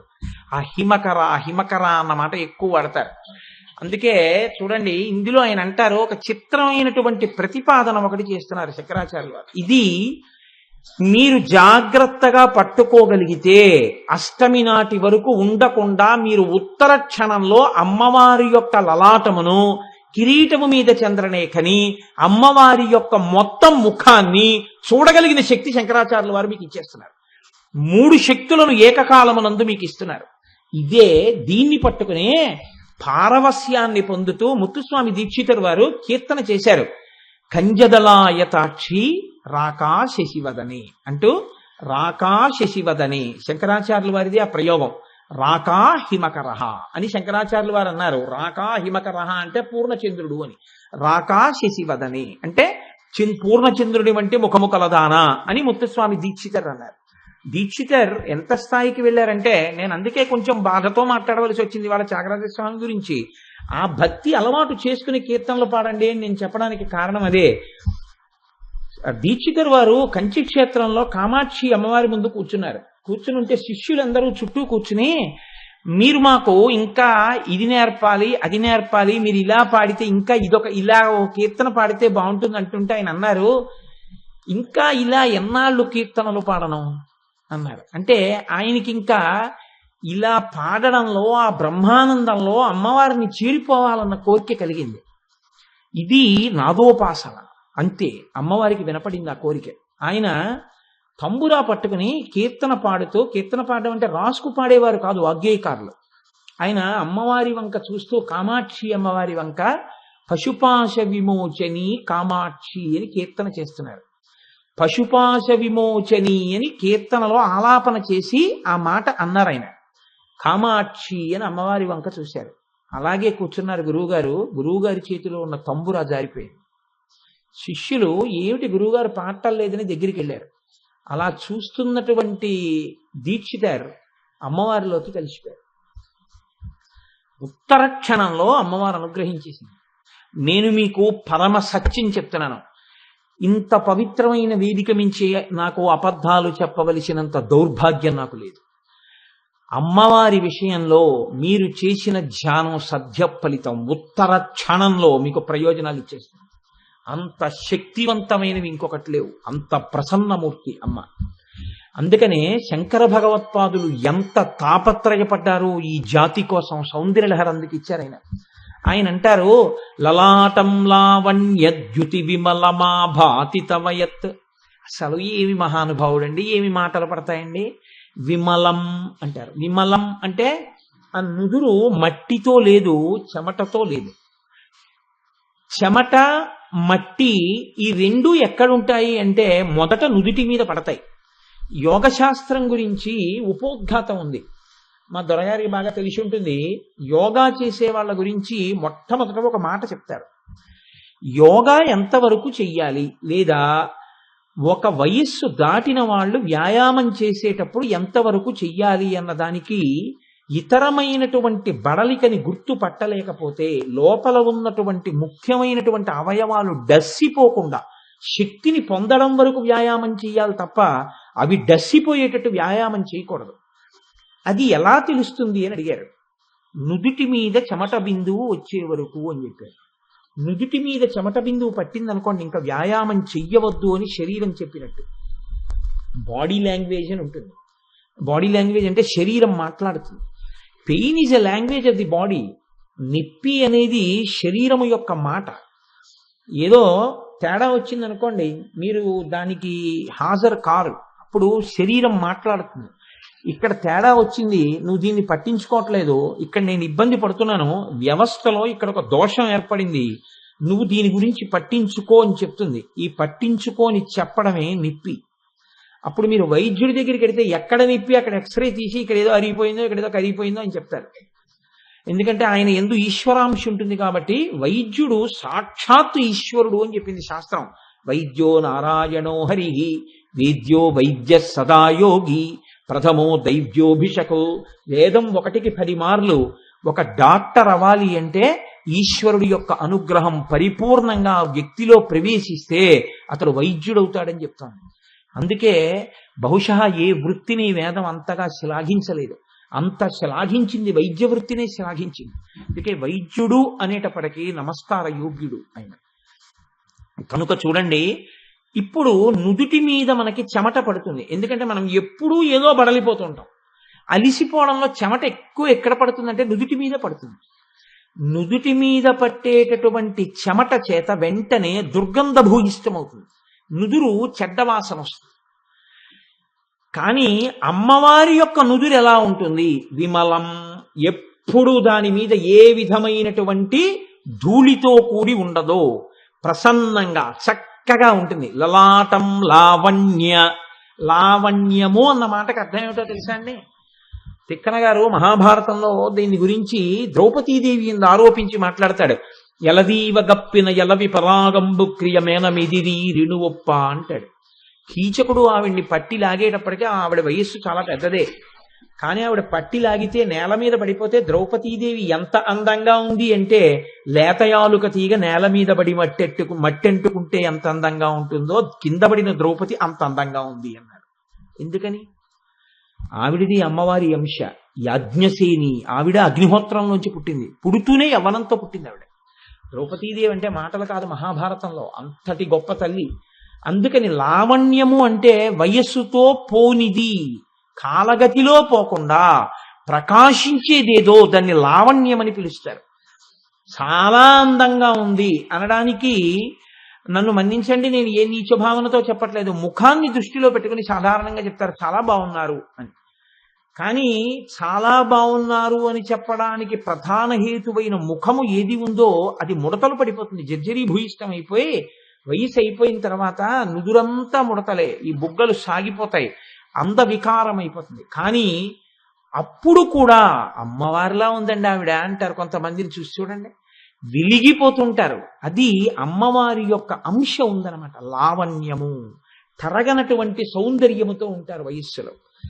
అమ్మవారి నుదురు అలా ఉందిట. లలాటం లావణ్య ద్యుతి, కాంతితో ఉందిట. విమల ఆభాతి తవయత్. అమ్మా, నీ యొక్క లలాటము ఏది ఉందో అది సుగంధభరితమై ఉన్నది.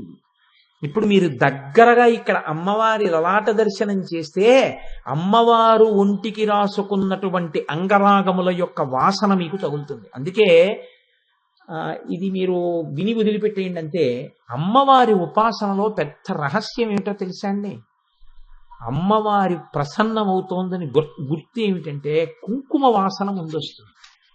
బాగా కుంకుమ వాసన వచ్చేయడం మొదలవుతుంది. మీరు కాసేపటికి గమనించి ఏంటి ఇంత కుంకుమ వాసన అని చుట్టూ చూస్తే ఎక్కడ ఉండదు. లేదా అమ్మవారు అనుగ్రహిస్తే ప్రయత్నపూర్వకంగా అక్కడెక్కడో కుంకం పడినది ఇంత కుంకమైనా అందులోంచి నాసాపుటములు అదిరిపోయే కుంకం వాసన వచ్చేస్తుంటుంది. అంటే అమ్మవారు అక్కడే ఉండి అనుగ్రహించేస్తోందని గుర్తు. ఇది ధ్యానమగ్నులైన వారికి మాత్రమే తెలుస్తుంది రహస్యం. కాబట్టి అమ్మవారి అనుగ్రహం ఒకటి లోకంలో మీరు బాగా జ్ఞాపకం పెట్టుకోండి. హనుమ యొక్క అనుగ్రహం ఒకటి. ఈ రెండు చాలా తొందరగా వచ్చేస్తాయండి, చాలా తొందరగా కనపడతాయి. ఎక్కువ సమయం పట్టదు, చాలా తొందరగా అమ్మవారు అనుగ్రహించేస్తుంది. తల్లి తల్లే, అమ్మ అమ్మే.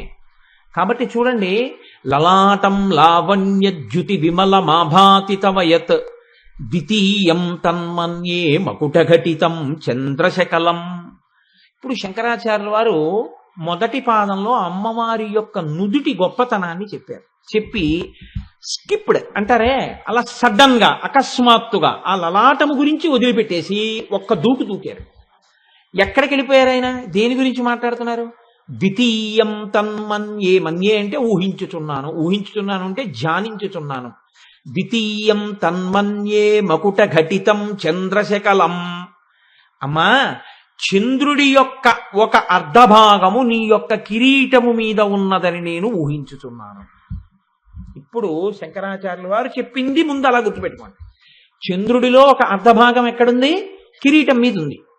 ద్వితీయం తన్మన్యే మకుటఘటితం చంద్రశకలం విపర్యాసన్యాసాదుభయమపి సంభూయ చమిదః.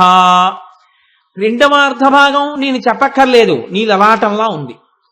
కానీ అమ్మా, ఈ రెండూ కలిపితే పూర్ణబింబం అవ్వట్లేదు. అందుకని ఈ రెండింటినీ విపర్యాసన్యాసాదుభయమపి, ఈ రెండింటినీ తిరగేయాలి, తిరగేసి కలపాలి. కలిపి అంటిస్తే పూర్ణచంద్రబింబం అవుతోంది. ఇది విపర్యాసన్యాసాదుభయమపి సంభూయ చమిదః సుధాలేపస్యూతి పరిణమపి రాకాహిమకరః. ఇలా కానీ ఎవడైనా ఇక్కడ అంటించగలిగితే ఉత్తర క్షణంలో వాడి మీద అమృత బిందువులు పడుతున్నాయి. ఇది శంకరాచార్యుల వారి యొక్క ప్రజ్ఞ. ఇప్పుడు ఆయన చెప్పారా చెప్పలేదా? చెప్పారు, చెప్పలేదు కూడా. పూర్తిగా చెప్పలేదు, పూర్తిగా చెప్పకుండా ఉండలేదు. కానీ దీన్ని మీరు పట్టుకోగలిగారనుకోండి, దీన్ని మీరు పట్టుకోగలిగితే మీకు 3 చంద్ర సంబంధమైన అమ్మవారి దర్శనాలు పూర్తయిపోతాయి ఆ శ్లోకంలో. ఇది ఎలా అయిపోతాయంటే, దీన్ని మీరు ఇంకా బాగా ధ్యానం చేయగలిగితే ఈ లోపలే మీకు అమ్మవారి అనుగ్రహం ఉత్తర క్షణంలో కలుగుతుంది. మీరు ఎక్కడ కూర్చున్నా అలా చేసేయగలిగిన శక్తికి వెళ్ళిపోతారు. అలా చేసి పెద్దలు పరిష్కారములను సాధించారు. అలా చేసి ఒక సమస్య వస్తే సమస్యకి విరుగుణ్ణి కూడా ఎక్కడి నుంచి వస్తోందో కనిపెట్టేశారు వాళ్ళు. ఒకరి పరితాపమునకు ఉపశాంతి వేరొక చోటు నుంచి ఎక్కడి నుంచి వస్తోందో కనిపెట్టేవారు. మీకు నేను ఒక ఉదాహరణ చెప్తాను. పరమాచార్య స్వామి వారు ఒకనాడు నిలబడి ఉన్నారు. దర్శనం చేసుకున్న వాళ్ళందరూ అదొక అద్వితీయ సౌందర్యం. అద్వితీయ సౌందర్యం అంటే అందరిలా ఉన్న సౌందర్యం కాదు, అమ్మవారి ఉపాసన చేత వచ్చే సౌందర్యం. అది ద్యుతి, కాంతి. అది శరీర సంబంధంగా ఉండదు. ఆ లోపల ఉపాసనా శక్తి విభూతిగా ప్రకటనమవుతూ ఉంటుంది. ఆయన కాంతి చూస్తూ నిలబడి ఉన్నారు. ఇంతలో ఒక ఆడిటర్ గారు ఒక ఆయన దగ్గరికి వచ్చి నమస్కారం చేసి 24 స్వర్ణ మారేడు దళములను ఆయన దగ్గర పెట్టి నమస్కారం చేశారు. పరమాచార్య పుల్లతో తోస్తారు, పుల్లతో తీస్తారు, తని ముట్టుకోరు ఎక్కువ.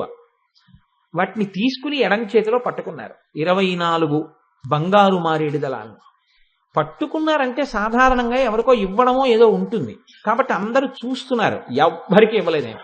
ఓ అరగంట అయిపోయింది, 45 నిమిషాలు అయిపోయింది, గంట అయిపోయింది. ఇంతలో పరమ నిరుపేదలైనటువంటి 24 మంది భక్తులు మహారాష్ట్ర నుంచి వచ్చారు. ఈ 24 దళాలు ఆయన చేతిలో పట్టుకునేటప్పటికీ వాళ్ళు కొన్ని కిలోమీటర్ల దూరంలో ఉన్నారు. ఈయన పట్టుకున్న గంటకి వాళ్ళు వచ్చారు. వచ్చి, మహానుభావ, మీరు ఒకసారి అఖండ భారతాన్ని దర్శనం చేస్తూ మా రాష్ట్రానికి వచ్చారు, మా కుగ్రామం మీదుగా వెళ్ళారు. అప్పుడు మీ దర్శనం చేసుకున్నాం. మళ్ళీ మీ దర్శనం చేసుకోవాలని ఉవ్విళ్ళు ఊరుతున్నాం. మీరు మళ్ళీ ఈ ప్రాంతంలో ఉన్నారని తెలిసి మీ దర్శనానికి వచ్చాం. మళ్ళీ నాళ్ళకి మిమ్మల్ని చూడగలిగాం. మా మనస్సు ఆనందంతో నిండిపోయిందని వాళ్ళకేం తెలియదు. నిరుపేదలు నేల మీద పడి నమస్కారాలు చేశారు. చేసి పాపం అయిపోయింది, వాళ్ళు వచ్చిన పని చూసేశారు, పొంగిపోయారు. అమాయకులైన భక్తులకి కోరికలు ఉండవండి, చూసి వెళ్ళిపోవడానికి వచ్చామంటారు వాళ్ళు. అందుకని వాళ్ళు వెళ్ళిపోతూ అయ్యా, మాకు మీరు అస్తమానం ఇలా రాలేం కదా, మీరు మా దగ్గరికి రాలేరు కదా, మీరు మాకు గుర్తుండిపోవడానికి మాకు ఏదైనా కృప చెయ్యరా అన్నారు. వెంటనే ఎడం చేతిలో ఉన్నవి తీసి ఒక్కొక్కరికి ఒక్కొక్కటి ఇచ్చారు. వచ్చినవి 24, వచ్చిన వాళ్ళు 24. వాళ్ళకి స్వర్ణ మారేడు దళాలు వెళ్ళాయి. ఆ మారేడు దళమే చంద్రశేఖర పరమాచార్య.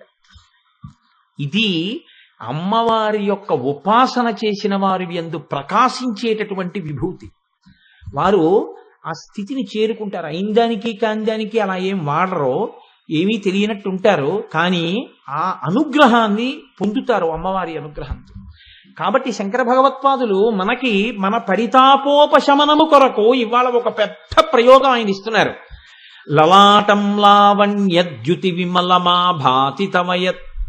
ఇప్పుడు ఇక్కడ వరకు మీకు బాగా అర్థమైపోయింది కదండి. ఎందుకంటే నేను ముందే అష్టమీ చంద్ర విభ్రాజలేక స్థల శోభిత చెప్పేశాను కాబట్టి అది చెప్పేటప్పుడు మీకు కిరీటం మీద ఉన్న చంద్రరేఖ కూడా నేను చూపించేశాను.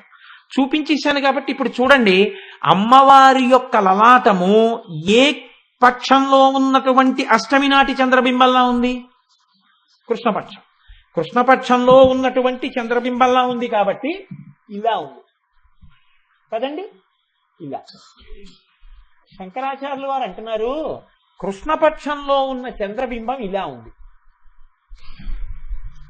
ఆ పైన ద్వితీయం తన్మన్యే మకుట ఘటితం చంద్రశకలం, రెండో పక్షంలో ఉన్నటువంటి చంద్రబింబం కిరీటంలో ఉందంటున్నారు శంకరాచార్యులు వారు. రెండో పక్షం ఇది కృష్ణపక్షం కాంది, శుక్లపక్షం. కృష్ణపక్షంలో ఇలా ఉంటే శుక్లపక్షంలోది అలా ఉంది. ఇప్పుడు పూర్ణ చంద్రబింబం చేయాలనుకోండి, కృష్ణపక్షంలో ఉన్న అష్టమి నాటి బింబం, శుక్లపక్షంలో ఉన్న అష్టమి నాటి బింబం రెండు ఇలా కలిపేశారనుకోండి, కలిపేస్తే పూర్ణ చంద్రబింబం అయిపోవాలి కదా. కానీ అవుతుందా? అవదు. ఎందుకు అవదు? ఇక్కడ ఇబ్బంది వచ్చింది ఒకటి, ఇంకా నేను లేవక తప్పదేమో. ఇక్కడ ఇలా ఉంది, ఇక్కడ ఇలా ఉంది కదండి. ఏమ్మా, ఇక్కడ ఇలా ఉండి ఇక్కడ ఇలా ఉన్నప్పుడు ఈ రెండు అష్టమి నాటి చంద్రబింబాలే అయినా ఈ రెండిటిని నేను తీసుకొచ్చి ఇలా కలిపితే ఇవి ఇలాగా ఇలాగా ఉంది కాబట్టి ఇలా ఎలా అవుతుంది? అవదు. అందుకని శంకరాచార్యుల వారు అన్నారు విపర్యాసన్యాస, ఈ రెండిటిని తిరగేయాలన్నారు. అంటే ఇప్పుడు ఇక్కడ ఉన్నటువంటి చంద్రబింబాన్ని ఇలా తిప్పి చూడాలి, ఇక్కడ ఉన్న చంద్రబింబాన్ని ఇలా తిప్పాలి. ఈ రెండు కలిపారనుకోండి, 4 కోణాలు అంటుకుంటాయి. అంటుకుంటే ఏమైంది? పూర్ణ చంద్రబింబం అమ్మవారి ముఖం అయిపోయిందయా. మీకు అర్థమయ్యేట్టు చెప్పగలిగానేమో అని నేను అనుకుంటున్నాను. విపర్యాసన్యాసాదుభయమపి సంభూయ చమిద. ఇక్కడ వరకు బాగుందండి. ఇప్పుడు మీకు 3 దర్శనాలు అయ్యాయి. ఒకటి కిరీటంలో ఉన్నటువంటి చంద్రరేఖ, ఒకటి లలాటమునందున్న చంద్రరేఖ, 3 రెండిటిని తిరగేసి కలపడం వల్ల వచ్చినటువంటి పూర్ణ చంద్రబింబం. ఒక్క చంద్రుణ్ణి అడ్డు పెట్టి 3 దర్శనాలు శంకరాచార్యులు వారు చేయిస్తున్నారు. ఇప్పుడు చంద్రుణ్ణి రోజు చూడడం మీకు వస్తే మీరు ఈ దర్శనాల్ని లోపల చేయగలుగుతారు ధ్యానంలో. ఇది శంకరాచార్యుల వారు ఈ జాతికి చేస్తున్నటువంటి ఉపకారం. ఇందులో ఆయన అంటున్నారు, బానే ఉంది కానీ ఇలా ఉన్నదాన్ని ఇలా తిప్పావు, ఇలా ఉన్నదాన్ని ఇలా తిప్పావు, ఇప్పుడు ఈ రెండు తెచ్చి అంటించావు. ఏం పెట్టి అంటిస్తావు? జిగురు రాస్తావా, లేకపోతే అన్నం ముద్ద నలిపి అంటిస్తావా? ఏం పెట్టి అంటిస్తావు? వచ్చేది అమ్మవారి ముఖం. ఏం పెట్టి అంటిస్తే అంటుకుంటుంది అలాగా? అంటే శంకర్లు అన్నారు సుధాలేపస్యూతి, నువ్వు కొత్తగా జిగురు తేవక్కర్లేదు. ఆ చంద్రబింబంలోంచి అమృతపు చుక్కలు పడుతుంటాయి ఎప్పుడు. ఆ అమృతపు చుక్కే తీసి అంటించేస్తే పూర్ణ చంద్రబింబంలోంచి అమృతంతో అంటుకున్నది ఓడ్డం ఉండదు. అందుకని ఇప్పుడు అమ్మవారి ముఖం పూర్ణ చంద్రబింబం అయితే అందులోంచి అమృతం స్రవిస్తూ ఉంటుంది. ఇప్పుడు నువ్వు ఇలా పెట్టానని దగ్గరగా చూడగానే ఈ అమృతం ఎవరి మీద పడింది? నీ మీదే పడింది. పడగానే అమ్మవారి ముఖము నుంచి స్రవించినటువంటి అమృత కిరణముల యందు నువ్వు తడిసిపోయావు. ఈ తడిసిపోతే ఎవడు ధ్యానమునందు అలా తడిసిపోయాడో వాడు ఉత్తర క్షణం ఇక మళ్లీ సంసారమునందు ప్రవేశించవలసిన అవసరము లేని, ఇక మళ్లీ జన్మనెత్తవలసినటువంటి అవసరము లేని మోక్ష స్థితికి వెళ్ళిపోతున్నాడు. పెద్ద పరితాపం జన్మయే కదండి. ఇక జన్మరాహిత్యం వైపుకి వెళ్ళిపోతున్నాడు. జన్మరాహిత్యం వైపుకు వెళ్ళిపోవడం ఎంత కష్టమైన దాన్నో అమ్మవారి ముఖమండల దర్శనము చేత 3 చంద్రబింబాలతో కలుపుతూ శంకరాచార్యుల వారు ఒక్క శ్లోకంలో మీకు దాన్ని సాధించి పెట్టారు. ఇది శాంకర ప్రజ్ఞ. మహానుభావుడు. నిజంగా శంకరాచార్యుల వారి పేరు చెప్తే నమస్కరించకుండా ఎవడుండగలడు ఇప్పుడు చెప్పండి నాకు. కాబట్టి లలాటం లావణ్యద్యుతి విమలమాభాతి తమయత్ ద్వితీయం తన్మన్యే మకుట ఘటితం చంద్రశకలం విపర్యాసన్యాసాదుభయమపి సంభూయ చమిదః సుధాలేపస్యూతి పరిణమపి రాకాహిమకరః. పూర్ణ చంద్రబింబం ఎలా ఉంటుందో అమ్మవారి యొక్క ముఖమండలము అటువంటి పూర్ణ చంద్రుడిలా ప్రకాశిస్తూ మీ మీద అమృతము కురిపిస్తూ చల్లని తల్లి అయి మీకు దర్శనం ఇచ్చినది, ప్రసన్నమూర్తి అయి. అందుకే మనం అంటామే చల్లని తల్లి అండి అమ్మవారు అంటాం. అమ్మవారిని చల్లని తల్లిగా చేశారు శంకరాచార్యుల వారు. ఎలా? 2 చంద్రుడి యొక్క ముక్కలు పట్టుకుని 3 దర్శనాల్లో పూర్ణచంద్రబింబ దర్శనంతో అమ్మవారి ముఖమండల దర్శనమే మీకు చేయించేశారు. ఈ శ్లోకాన్ని ఆధారం చేసుకుని చంద్రబింబాన్ని పరిశీలనం చేస్తూ ఎవడు ధ్యానం చేస్తాడో వాడు మహోత్కృష్టమైనటువంటి స్థితిని పొందుతాడు. అయితే గమ్మత్తు ఏమిటంటే అమ్మవారు సుధాలేపస్యూతి పరిణమపి రాకాహిమకరః. ఆ తల్లి చల్లటి వెన్నెలలు కురిపించేటటువంటి ముఖం ఉన్నటువంటి తల్లి. శంకరాచార్యుల వారి యొక్క ప్రజ్ఞ చాలా గమ్మత్తుగా ఉంటుందండి. ఇంత చల్లతనం ఉన్నటువంటి అమ్మని తనదిగా చేసుకుని ఉన్నటువంటి వాడు కూడా ఇంకా చల్లతనాన్నే కోరుతూ ఉంటాట. దేనివల్ల తెలుసా అండి? ఇప్పటి వరకు ఆవిడ చల్లతనం చెప్తున్నారు. మీరు పొందుతున్న నిష్కారణ దుఃఖాలు, నిష్కారణ వేదనలు, అనవసరపు కోర్కెలు, మీరు పరిగెడుతున్న పరుగులు, మీరంటే మీరు కాదు, నేను మొదటి చెప్పాను, మీరు మహాభక్తులు, మీకు అలా ఉండదు. నాబోటిగాడి గురించి చెప్తున్నాను. నాబోటిగాడు పొందేటటువంటి పరివేదన వల్ల నేను పొందేటటువంటి దుఃఖం, దాంట్లోంచి వచ్చేటటువంటి వేడి, అనవసరపు కోరికలు, దాని వెంట పరుగులు ఎలా ఉంటుందో చెప్తూ ఒక చోట ఒక గమ్మత్తైన శ్లోకం ఇచ్చారు. నాకు ఎంత ఇష్టమో ఆ శ్లోకం అంటే. అందులో అంటారు, మౌళౌ గంగా శశాంకౌ కరచరణతలే భుజంగా. మౌళౌ గంగా శశాంకౌ కరచరణతలే శీతలాంగా భుజంగా. వామే భాగే దయార్ధ్ర హిమగిరి దుహితా చందనం సర్వగాత్రే. యుద్ధం శీతం ప్రభూతం కనక సభానాథ సోడుం క్వశక్తి. చిత్తే నిర్వేదతస్తే యది భవతి నతే నిత్యవాసో మదీయే. శంకర, నీకేమో నెత్తి మీద 2 ఉన్నాయి. ఒకటి చంద్రవంక, ఇంకొకటి గంగ. ఈ 2 చాలా చల్లటివే. చంద్రుడు చల్లగా ఉంటాడు, గంగా చల్లగా ఉంటుంది. ఈ గంగ చల్లతనంగా ఉండడం అనేటటువంటి దాన్ని ఆధారం చేసుకుని బాలమురళీకృష్ణ గారు పరమశివుడు నిద్రపోయి లేస్తే ఎలా ఉంటుందో ఊహ చేసి సుప్రభాతం చేశారు ఆయన. చాలా గమ్మత్తుగా ఉంటుంది ఆయన చేసినటువంటి ఆ సుప్రభాతంలో. శంకరుడు పడుకుని నిద్రపోతున్నట్ట. నిజంగా నిద్రపోతాడా అంటే ఆయన మన్యే ఊహించారు. పరమశివుడు పడుకుని నిద్రపోతున్నట్ట. నిద్రపోతుంటే ముందు యజమాని లేవాలా, యజమానురాలు లేవాలా అంటే యజమానురాలు లేస్తుంది, యజమాని కాదు లేచేది. అందుకని ఆవిడ లేచింది ముందు. లేచి ఇల్లంతా చక్కబెట్టుకుంది. ఆయన లేస్తాడు, ఏదో పూజ అంటాడు, పునస్కారం అంటాడు, అన్ని ఏర్పాట్లు చేసింది. ఈవిడ లేచిన తర్వాత ఎప్పుడైతే అమ్మ లేచిందో, ఒరే లేచి వేదం చదువుకోండి, ఒరే లేచి స్తోత్రాలు చదువుకోండి అని పిల్లలిద్దరినీ కూడా లేపింది. పెద్ద సంసారం కదండి, ఆద్య కుటుంబిని, మొదట కుటుంబం వాళ్ళదే మరి. అందుకని వాళ్ళు మనలాగే పిల్లల్ని లేపాలి. అమ్మవారిద్దరినీ లేపి వినాయకుడిని సుబ్రహ్మణ్యుడిని కూర్చోబెట్టి చదువుకోమంది. ఇద్దరు చెరోగోడ దగ్గర దర్భాసనాలు వేసుకుని చదువుకుంటున్నారు వేదం. చదువుకుంటుండగా ఇంత వేళయింది ఇంకా పడుకున్నారు ఏమిటినా అని ఆయన్ని లేపుదామని ఆవిడ గదిలోకి వెళ్ళింది. నాన్నగారు నిద్రలేస్తున్నారని చెప్పి పిల్లలిద్దరూ వేదం పుస్తకాలు పక్కనెట్టేసి వీళ్ళు కూడా అమ్మ వెనకాతలే పవిటకం కట్టుకుని వెళ్ళారు. హంసతూలికా తల్పం మీద పడుకుని ఉన్నాడు శంకర్. అమ్మవారు వెళ్ళి ఇలా తట్టి లేవండి లేవండి అంద కదా. అలా పర్యంకం పక్కన తిరుగుతూ ఏదో పని చూసుకుంటూ, ఏమండి చాలా తెల్లవారిపోయింది ఇంకా ఏమిటి పడుకున్నారు అని ఏదో మాట్లాడుతోంది ఆవిడ అటు తిరిగి. ఈలోగా పెద్దవాడు వినాయకుడు, పెద్దవాడే అమ్మో తండ్రి గారు లేస్తారని గబగబా తండ్రి గారి పాదాల దగ్గర నించున్నాడు. నాన్నగారు లేవగానే కాళ్ళు పట్టుకున్నాడు. చిన్నవాడే కదండి, అమాయకుడు వాడు, ఇంకా నిన్న మొన్న పుట్టినవాడు. అందుకని సుబ్రహ్మణ్యుడు మాత్రం ఏం చేశాడంటే శంకరుడు పడుకునేటటువంటి తలగడా దగ్గర ఎక్కి కూర్చుంటే ఇప్పుడు ఆయనకు చిత్రమైన బుద్ధి పుట్టింది. నాన్నగారు పడుకున్నారు కదా అని నాన్నగారి 3వ కంటి దగ్గర చెయ్యెట్టాడు. వెచ్చగా తగిలింది అగ్నిహోత్రం. ఇప్పుడు వేడిగా ఉంది. మనం చూడండి, నిప్పుల కుంపటి దగ్గరికి వెళ్ళి, ఇప్పుడు లేవు కుంపట్లు కానీ మా చిన్నతనంలో ఉండేవి, కుంపటి దగ్గర ఇలా చెయ్యడితే సెగకి వేడెక్కేది. చలికాలంలో గొంతు కూర్చుని ఆ వేడి ఇలా నుదురు మీద, ఇలా కళ్ళ మీద, ఇలా ముక్కుల మీద పెట్టుకుని, వేరే నా బొగ్గలు ఎంత వేడెక్కాయో, నా నుదురు ఎంత వేడెక్కిందో అనుకుంటూ ఉండేవాళ్ళం. అలా 3వ కంటి మీద చెయ్యెట్టేవట, వేడిగా ఉండేదిట. గంగ మీద చెయ్యెట్టేవట, చల్లగా ఉండేదిట. నాన్నగారి 3వ కంటి మీద చెయ్యట్ట, నాన్నగారి గంగలో చెయ్యట్ట, ఇలా తల మీద 3వ కంటి మీద పెట్టి ఆడుకుంటున్నట్ట. ఇంతలో అమ్మవారి ఇడి తిరిగి వచ్చి చూసి, ఉదే ఏమిట్రా ఆటలు, నాన్నగారు పడుకుంటేను లే, అలా ఆడచ్చా, అన్న ఇలా చక్కగా వెళ్ళి కాళ్ళ దగ్గర నుంచో నాన్నగారు లేస్తారు అందిట. అనేటప్పటికే పరమశివుడు ఇలా కళ్ళు విప్పేట ప్రసన్నుడై ఆయన ఒక్కసారి లేచి ఒళ్ళు విరుచుకున్నాడు. మరి నిద్ర లేవగానే ఎవరైనా విరుచుకోవాలి కదండి. ఆయన విరుచుకుంటే ఆయనకు అలవాటు ఉంది. పాశంచ ఘంటాం, నడుం చుట్టూ గంటలు కట్టుంటాయి.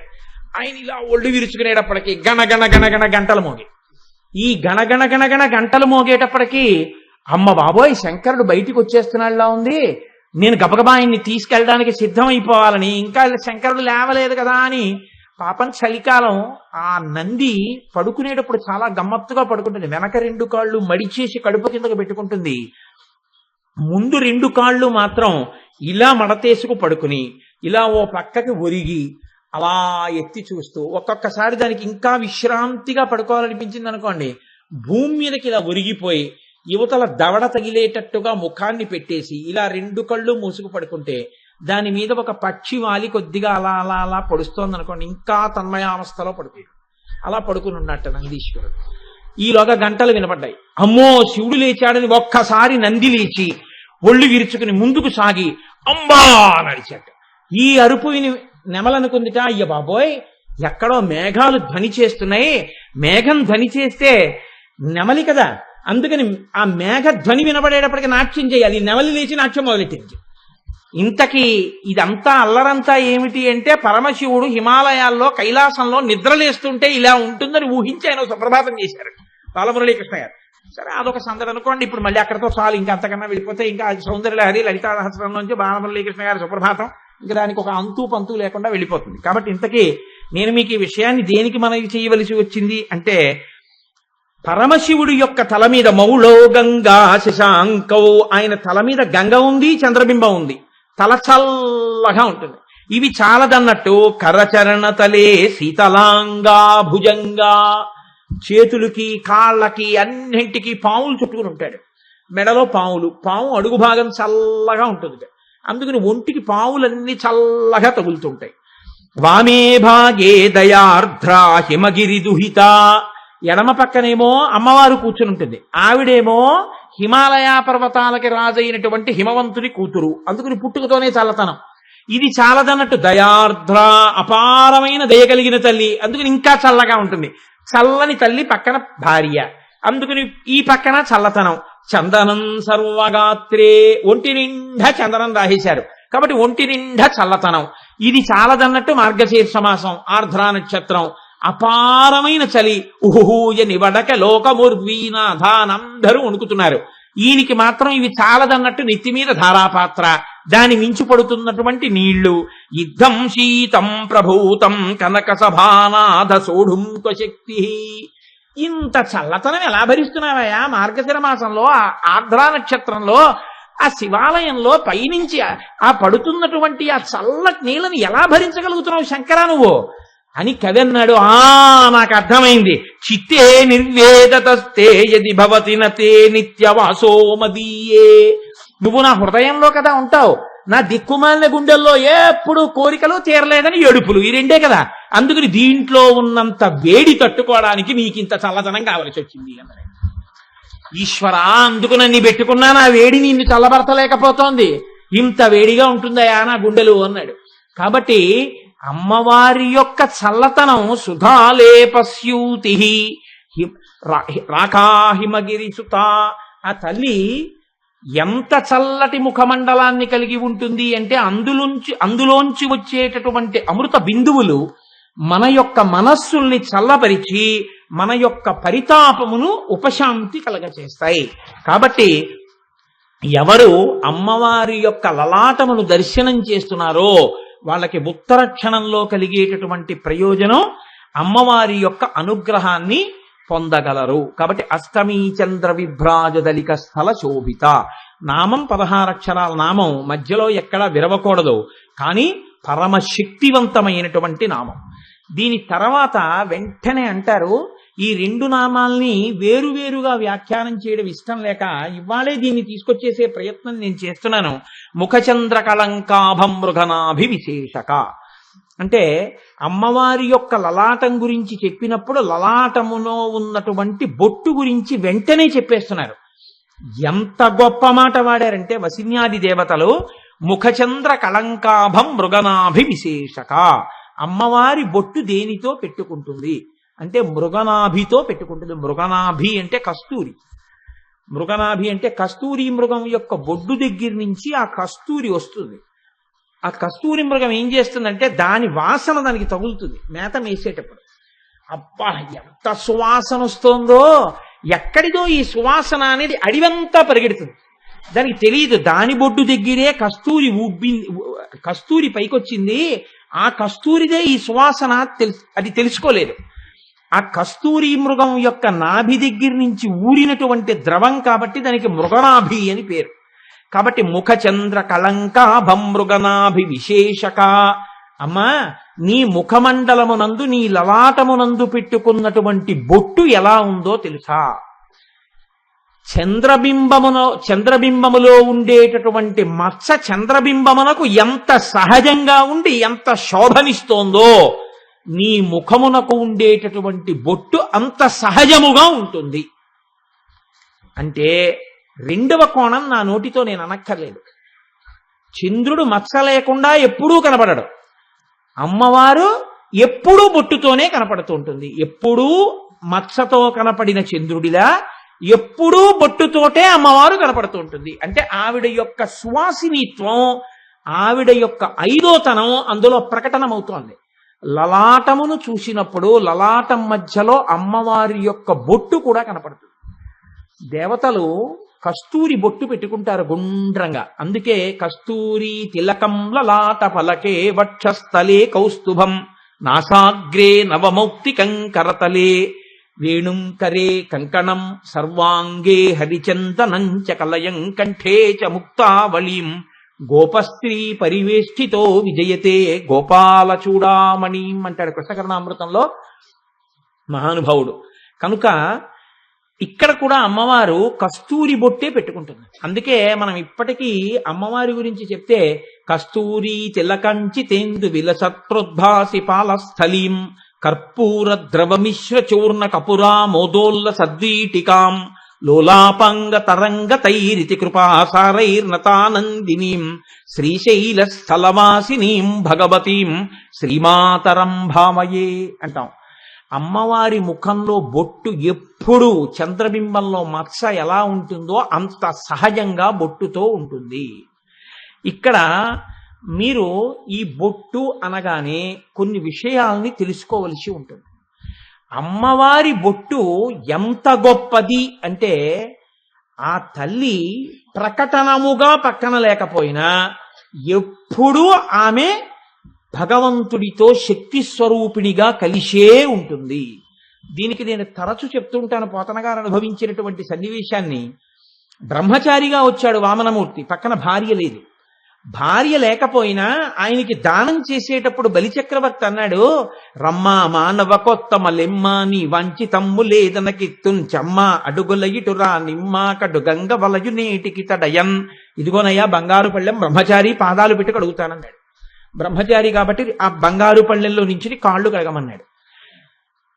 వింధ్యావళి బలిచక్రవర్తి భార్య బంగారు చెంబుతో నీరు పోస్తోంది ఆ కలశతోటి.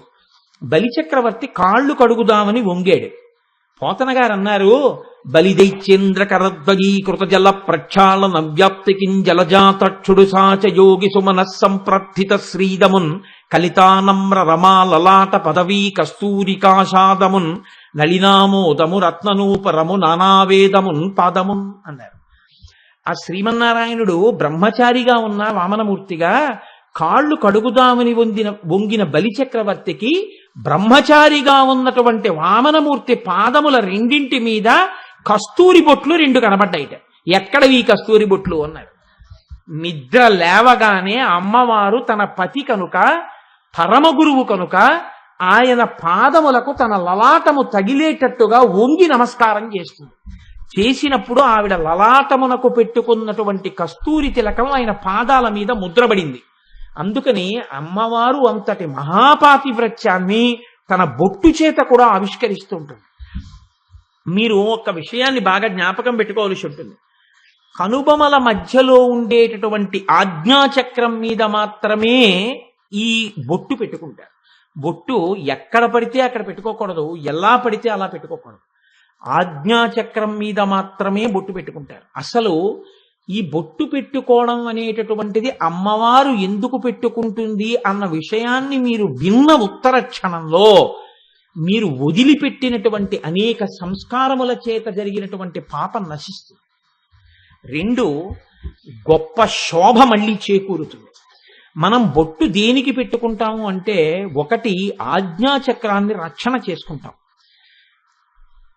ఇప్పుడు మనిషి ఆలోచనలు ఎక్కడుంటాయంటే ఆజ్ఞాచక్రం మీదే ఉంటాయి. ఏదైనా దర్శనం చెయ్యాలి, ధ్యానం చెయ్యాలనుకున్నాడు అనుకోండి, బాహ్యనేత్రములు మూసేసి వెన్నుపాము నిటారుగా పెట్టి తేలికగా కూర్చుని రెండు చేతులు ఇలా పెట్టుకుని ఈ ముక్కు యొక్క పైభాగమునందు దృష్టిని నిలిపి భ్రూమధ్యమునందు తాను చేస్తున్నటువంటి ధ్యానంలో దేవతా దర్శనానికి ప్రయత్నం చేస్తాడు.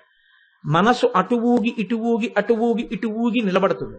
నిలబడిన తర్వాత దర్శనం ఈ భ్రూమధ్యంలో ఆజ్ఞాచక్రం మీద జరుగుతుంది. అందుకే మీరు చూడండి, ఏదైనా గుర్తు రాలేదనుకోండి, గుర్తు రాకపోతే ఏం చేస్తారంటే అంటారు, అంటే ఇలా కళ్ళు మూసుకుని ఇక్కడికి దృష్టి పెట్టి ఇక్కడ ఆలోచిస్తారు. ఆజ్ఞాచక్రం మనస్సు ఇక్కడ నిలబడుతుంది. అందుకని ఈ ఆజ్ఞాచక్రం మీద బొట్టుతో ఆచ్ఛాదన చెయ్యాలి.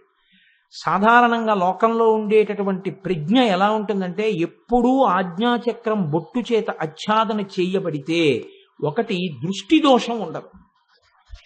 కొన్ని వేల మంది యొక్క దృష్టి ఆ ఒక్క ముఖం మీదే నిలబడుతున్నాయి అనుకోండి, ఆయన యొక్క ఉపాసన చేత కలిగినటువంటి ద్యుతి క్షీణించిపోతుంది. ఈ ద్యుతి క్షీణించకుండా ఉండాలంటే అమ్మవారి రక్ష పెట్టుకుంటారు. ఆ రక్ష ఆజ్ఞాచక్రం మీద పెడతారు. అప్పుడు ఆ దృష్టి యొక్క దోషాన్ని విరగ్గొట్టేస్తుంది. అది ఆయన మీదకి వచ్చి ఆయనని ఏమి చెయ్యలేదు, రక్షణ కవచంగా ఉంటుంది. ఆయన యొక్క స్మృతి నిలబడుతుంది, జ్ఞాపక శక్తి పెరుగుతుంది, ఆలోచన పెరుగుతుంది. అన్నిటికన్నా గొప్పది ఏమిటంటే లలాటమునందు విభూతి రేఖలు ఉండాలి. అవి 3 రేఖలుగా ఉండాలి. 3 రేఖలుగా ఉండి ఈ నొసట నుంచి ఈ నొసట వరకు ఉండాలి. ఇలా 3 రేఖలు ఏ లలాటం మీద ఉంటాయో అక్కడ ఈశ్వరానుగ్రహం కలుగుతూ ఉంటుంది. ఈశ్వరానుగ్రహం దేనికి కలుగుతుంది అంటే దాని పేరు భస్మ. భ అంటే భగవంతుడు, స్మ అంటే స్మరణ. ఇలా పెట్టుకున్న వాడికి ఎక్కువగా భగవంతుడు స్మరణలోకి వస్తూ ఉంటాడు. ఈయన అన్నిటికీ భగవంతుణ్ణి స్మరిస్తాడు కాబట్టి ఈయన మనస్సుని అవతల వాళ్ళు గమనించి ఈయన కోరిక తీర్చేటట్టుగా అనుగ్రహం ఆయనకి అవతల వైపు మనస్సు మీదకు పడుతుంది. అందుకే హరినాపి హరేనాపి బ్రహ్మణాపి సురైరపి లలాట లిఖితారేఖ పరిమాష్ట్రం నశక్యతే. లలాటం మీద రాసిన గీత మారదంటారు. కానీ మన వాళ్ళు ఎందుకు బొట్టు పెట్టుకోమంటారంటే, ప్రతిరోజు విభూతి చేత ఆచ్ఛాదింపబడి బొట్టు పెట్టుకుంటే అలా బొట్టు పెట్టుకోవడం వల్ల అమ్మవారి యొక్క అనుగ్రహం ఆజ్ఞాచక్రం మీదకి వస్తుంది. మనసు సరి అయిన నిర్ణయాలు చేసుకోగలుగుతుంది. సరి అయిన నిర్ణయం చేత సరి అయిన వైపుకి నడుస్తాడు. 2, అశౌచంతో ఉన్నాడు అని గుర్తు ఏంటంటే బొట్టు ఉండదు. బొట్టు పెట్టుకోనంతసేపు ఆయనకి ఆశీర్వచనం చేసే స్థితిలో లేడు, నమస్కారం పుచ్చుకోవడానికి సిద్ధంగా లేడని గుర్తు. నమస్కార యోగ్యుడై ఉన్నాడు అని గుర్తు ఏమిటంటే బొట్టు పెట్టుకుని ఉంటాడంటే శోభస్కరుడై ఉన్నాడు. ఆడది బొట్టు పెట్టుకుంటుంది. ఆడది బొట్టు పెట్టుకునేటప్పుడు పుట్టింట్లో బొట్టుతో మొదలుపెట్టి అత్తవారింట్లో కూడా ఆ బొట్టు అలా కొనసాగాలనే పుట్టింటి వాళ్ళు అత్తింటి వాళ్ళు ఎప్పుడూ కోరుకుంటారు. ఆ బొట్టు సువాసినీత్వానికి గొప్ప సూచన. ఇప్పుడంటే ఇలా తగలబడింది కానీ దేశం, ఒకానొకప్పుడు శివాజీ మహారాజ్ ఎవరి లలాటమునందైనా బొట్టు కలిగిన ఆడది కనపడితే చాలు ప్రణిపాతం చేసి నమస్కరించేవట అమ్మవారు అని.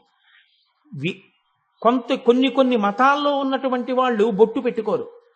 అటువంటి వాళ్ళని పొరపాటున చెరబట్టి తెస్తే వారికి వివాహమైందని తెలిస్తే శివాజీ మహారాజు పల్లకీలో పెట్టి పంపించేసేవాడు వాళ్ళని. అంత గౌరవించింది జాతి పెళ్ళైన ఆడదాన్ని. సువాసిని చిహ్నంలో మొట్టమొదటిది ఏది అంటే బొట్టే. ఆ బొట్టు అంత గొప్పది. ఈ బొట్టు 3 కారణములు చెప్తారు. నేను దీన్ని ఎందుకు చెప్పారు అమ్మవారి బొట్టు గురించి అన్నదాన్ని మీరు జాగ్రత్తగా వింటే మీకు ఉత్తర క్షణంలో దానివల్ల ప్రయోజనం కలుగుతుంది. ఈ బొట్టు సుగంధభరితమైన పదార్థము చేత చేయబడినది మాత్రమే పెట్టుకోవాలి. సుగంధభరితము కాని పదార్థముతో బొట్టు పెట్టుకోకూడదు. స్టిక్కర్తో బొట్టు పెట్టుకోవచ్చా అండి? ఒక్కనాటికి పెట్టుకోకూడదు. ఎందుకు పెట్టుకోకూడదు? అది సుగంధభరితం కాదు. స్టిక్కర్ వెనక్కి తిప్పి వాసన చూడు. కాబట్టి అది ఖచ్చితంగా నీ ఆజ్ఞాచక్రం మీద ఆలోచనల్ని పాడు చేసేస్తుంది. స్టిక్కర్ అన్నది ఈ జాతికి అలవాట్లేని విషయం.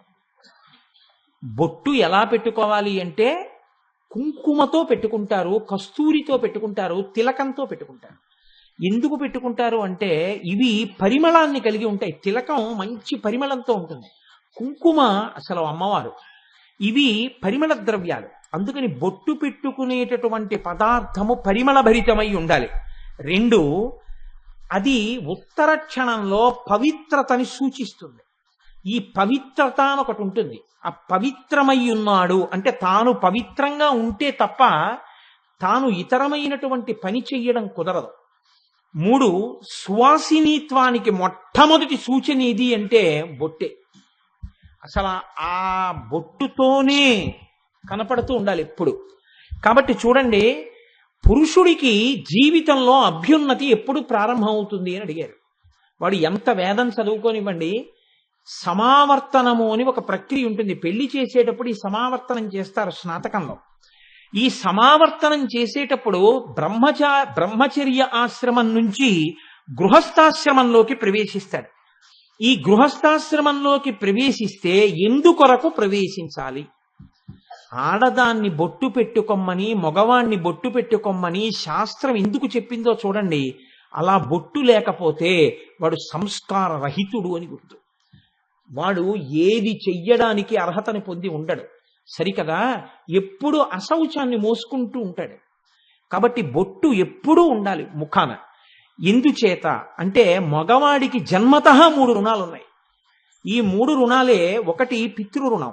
తండ్రికి రుణపడిపోయి ఉంటాడు. పుడుతూనే నేనేం ప్రాణిశ్రీ నోట్ రాయలేదండి అంటే కుదరదు, ఉంటుంది. తండ్రి గారికి రుణం. 2, దేవతలకి రుణం, దేవతలకి రుణపడి ఉంటాడు. 3, ఋషులకి రుణం. ఈ 3 రుణాలు ఉంటాయి. ఈ 3 రుణములను పురుషుడు తనంత తాను తీర్చుకొనలేడు. మీరు బాగా జ్ఞాపకం పెట్టుకోండి. పురుషుడు తాను తీర్చుకోలేడు. ఎవరి వలన తీర్చుకోగలడు?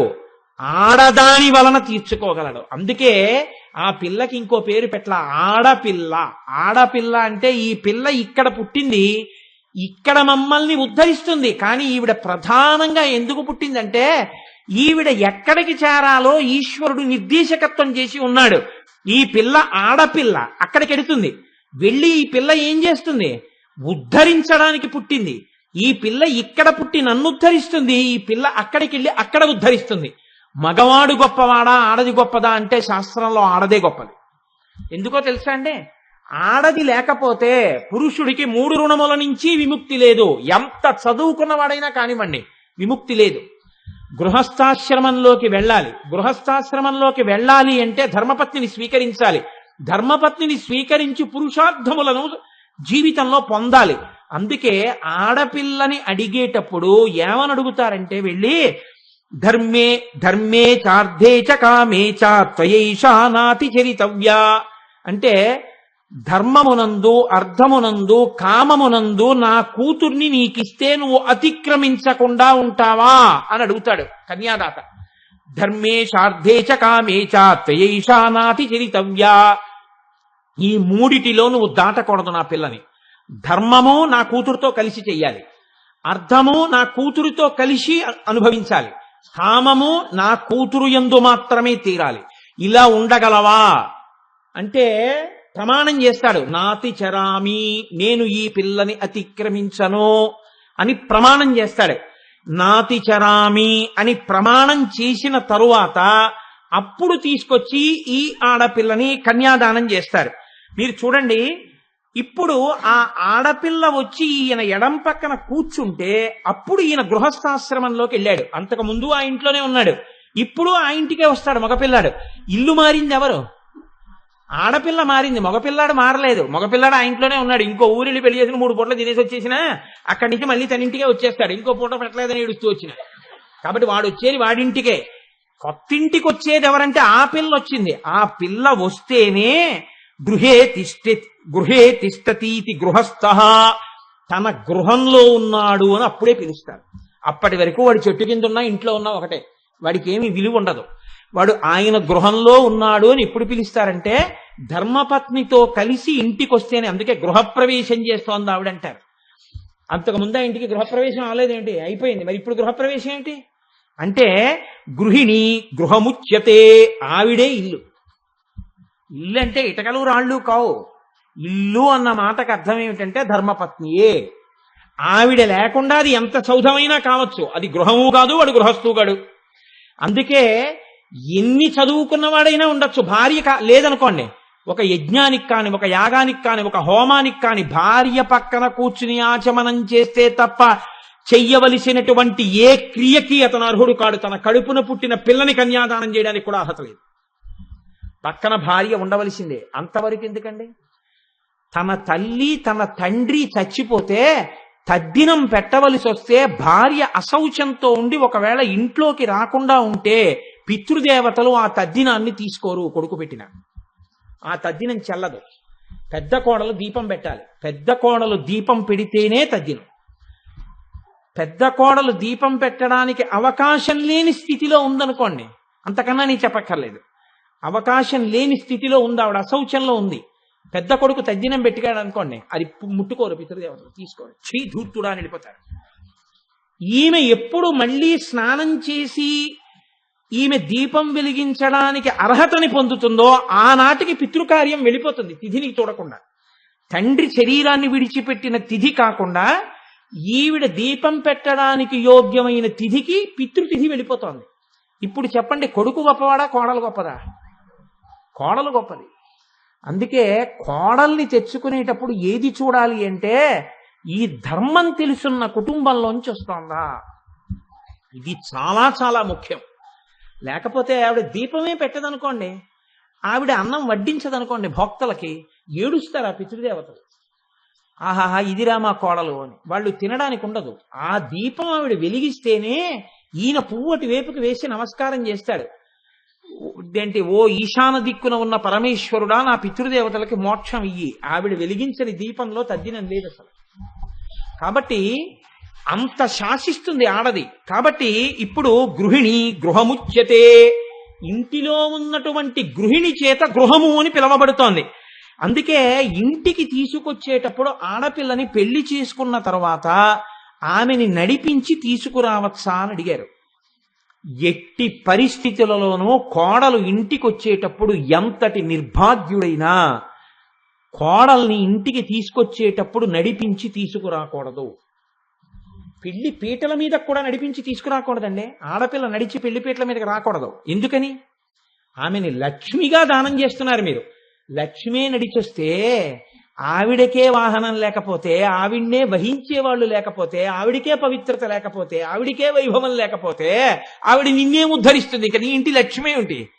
అందుకని బావగారు బతక్కోరుతాడు ఎప్పుడు బావమరిది.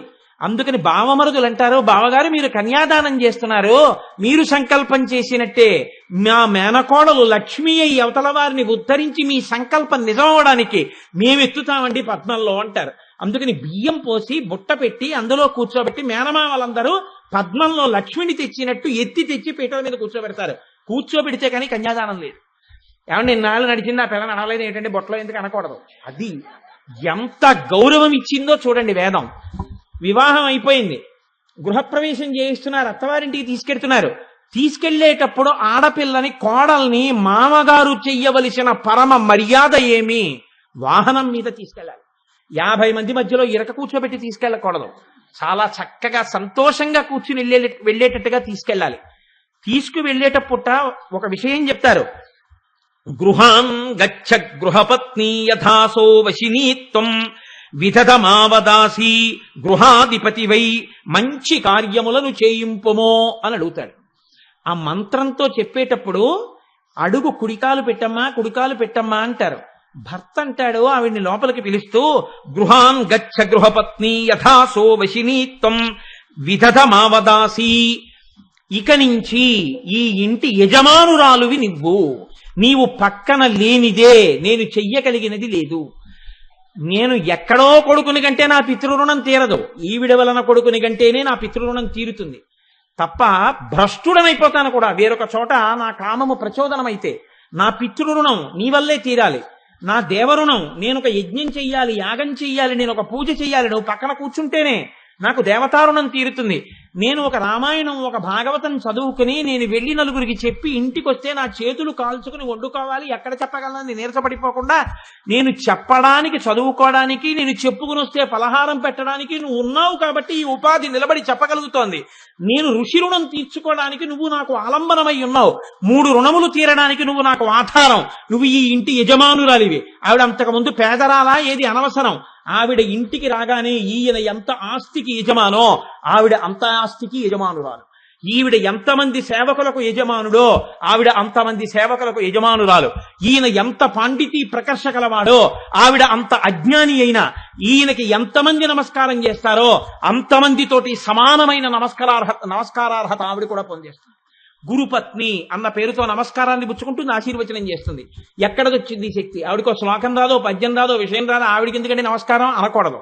ఆయనతో ఇంటిలోకి వెళ్ళగానే ఆయన భార్యగా ఆవిడికి ఈ అధికారం వచ్చింది.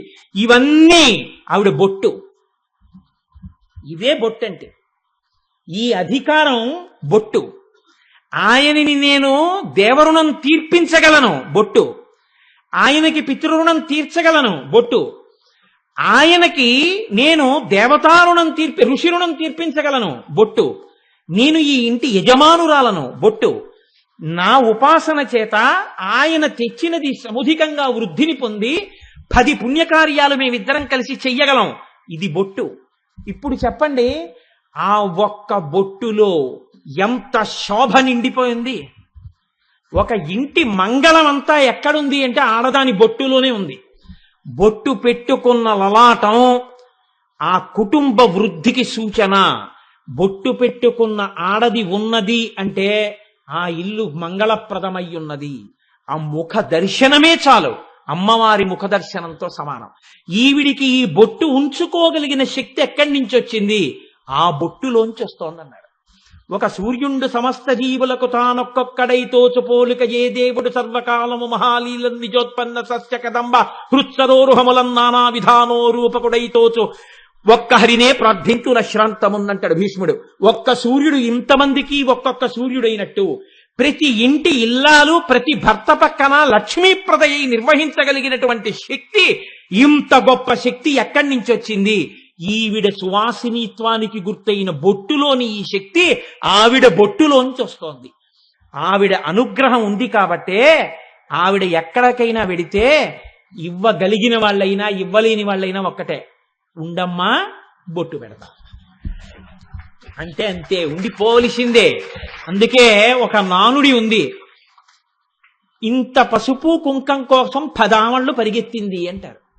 అది పసుపు కుంకాలు కావు మన దృష్టిలో, అవి ఒక కుటుంబమునందు యజమానురాలు సభర్తృకయ్యి కుటుంబాన్ని నిలబెట్టి నడిపించగలిగినటువంటి నిరంతర చిరునవ్వులు విరిసేటటువంటి ఒక పుష్ప గుచ్ఛం ఆ బొట్టంటే.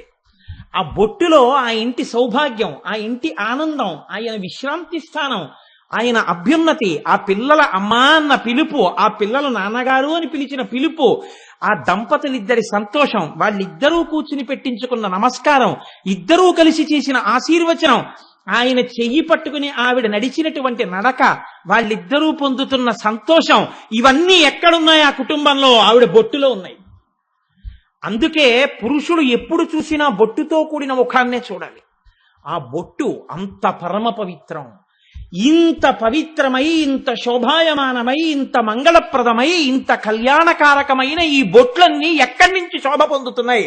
ఆ బొట్టులోంచి ఈ బొట్లు పొందుతున్నాయి.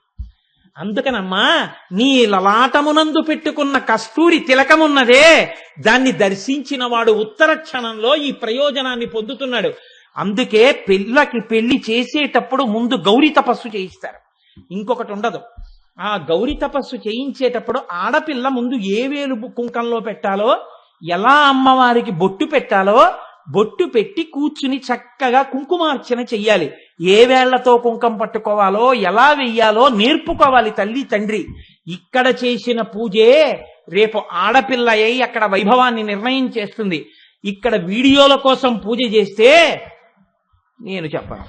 కనుక ఆ బొట్టు అంత ప్రధానమైనది. అందుకే చూడండి, ఒక గొప్ప మాట అంటాడు, పురుషుట్ట డబ్బు తీసుకొచ్చి నా భార్య చదువుకోలేదు, నా భార్యకి తెలియదు అనట్ట. ఎవరికైనా తెలియదేమో కానీ పురుషుడి యొక్క అర్ధశక్తి ఎవరికి తెలుస్తుందంటే భార్యకి తెలుస్తుంది. అర్ధస్య సంగ్రహే చైనాం వ్యయే చైన నియోజయేత్. ఇంటిలో ఉండేటటువంటి డబ్బు వృద్ధిలోకి ఎప్పుడు వస్తుంది అని అడిగారు. 10,000 అంకెలో ఎన్ని సున్నలు ఉన్నాయో భార్యకి తెలియకపోయినా ఆవిడ నీ ఇంటి లక్ష్మి. నువ్వు అర్ధాన్ని తీసుకురాగానే పరమ సంతోషంతో నీ భార్య చేతిలో పెట్టి లోపల పెట్టబోయ్ అన్నాడు. నువ్వు ఖర్చు పెట్టేటప్పుడు ఏమోయ్ ఓ 1000 పట్రా అనాలి. 1000 అంటే ఎన్ని నాకు తెలియదు అందనుకోండి, మీరు నవ్వు నవ్వి లోపలికి వెళ్ళి లెక్క పెట్టి, ఇదిగో ఈ 10 100 అయితే 2 సున్నాలున్న ఒకటి పక్క 2 సున్నాలున్న 10 కాగితాలు అయితే 1000. ఏమీ తెలీదు, ఇంత ఆస్తికి యజమానురాలివి అనో చిరునవ్వు నవ్వాలి. ఈ వృద్ధి ఎక్కడి నుంచి వస్తుందోట తెలుసా? ఆవిడ చేత్తో పుచ్చుకోవాలా, ఆవిడ చేతిలో పెట్టాలి, అందులోంచి వస్తుంది. అంతేగాని నీ మోహం నీకేం తెలుసు అంటే వచ్చేది రాకుండా పోతుంది. ఆవిడ లక్ష్మి, అందుకని ఆవిడ్ని గౌరవించడం నేర్చుకో. ఆవిడ చేతిలో పెట్టు, ఆవిడ చేత్తో పుచ్చుకుని ఖర్చు పెట్టు. అందుకని శాస్త్రం అంటోంది ఆవిడిని నియోగించు అని చెప్తోంది. నీ అర్థము పెరగడానికి ఆవిడే హేతు, నీ ఇల్లు సౌభాగ్యవంతంగా ఉండడానికి ఆవిడే హేతు. ఆవిడే నీ ఇంటి లక్ష్మి. ఆవిడ ప్రసన్నమైతే చాలు, నీ ఇల్లు లక్ష్మీ నిలయమై కూర్చుంటుందంతే. కాబట్టి అర్ధస్య సంగ్రహే చైనాం వ్యయే చైవ నియోజయేత్. ఏమండి ఫైల్ రాయడం వచ్చా? నాలా చదువుకుందా? ఇంత డబ్బు ఎక్కడొచ్చిందండి? బిడ్డొచ్చిన వేళ గొడ్డొచ్చిన వేళ అంటారు. అందుకే ఆవిడ నవ్వుతూ ఉంటుంది, ఆ నవ్వుతూ అందుకుంటుంది, నవ్వుతూ ఇస్తుంది. అందుకే అంత వృద్ధిలోకి వస్తారు.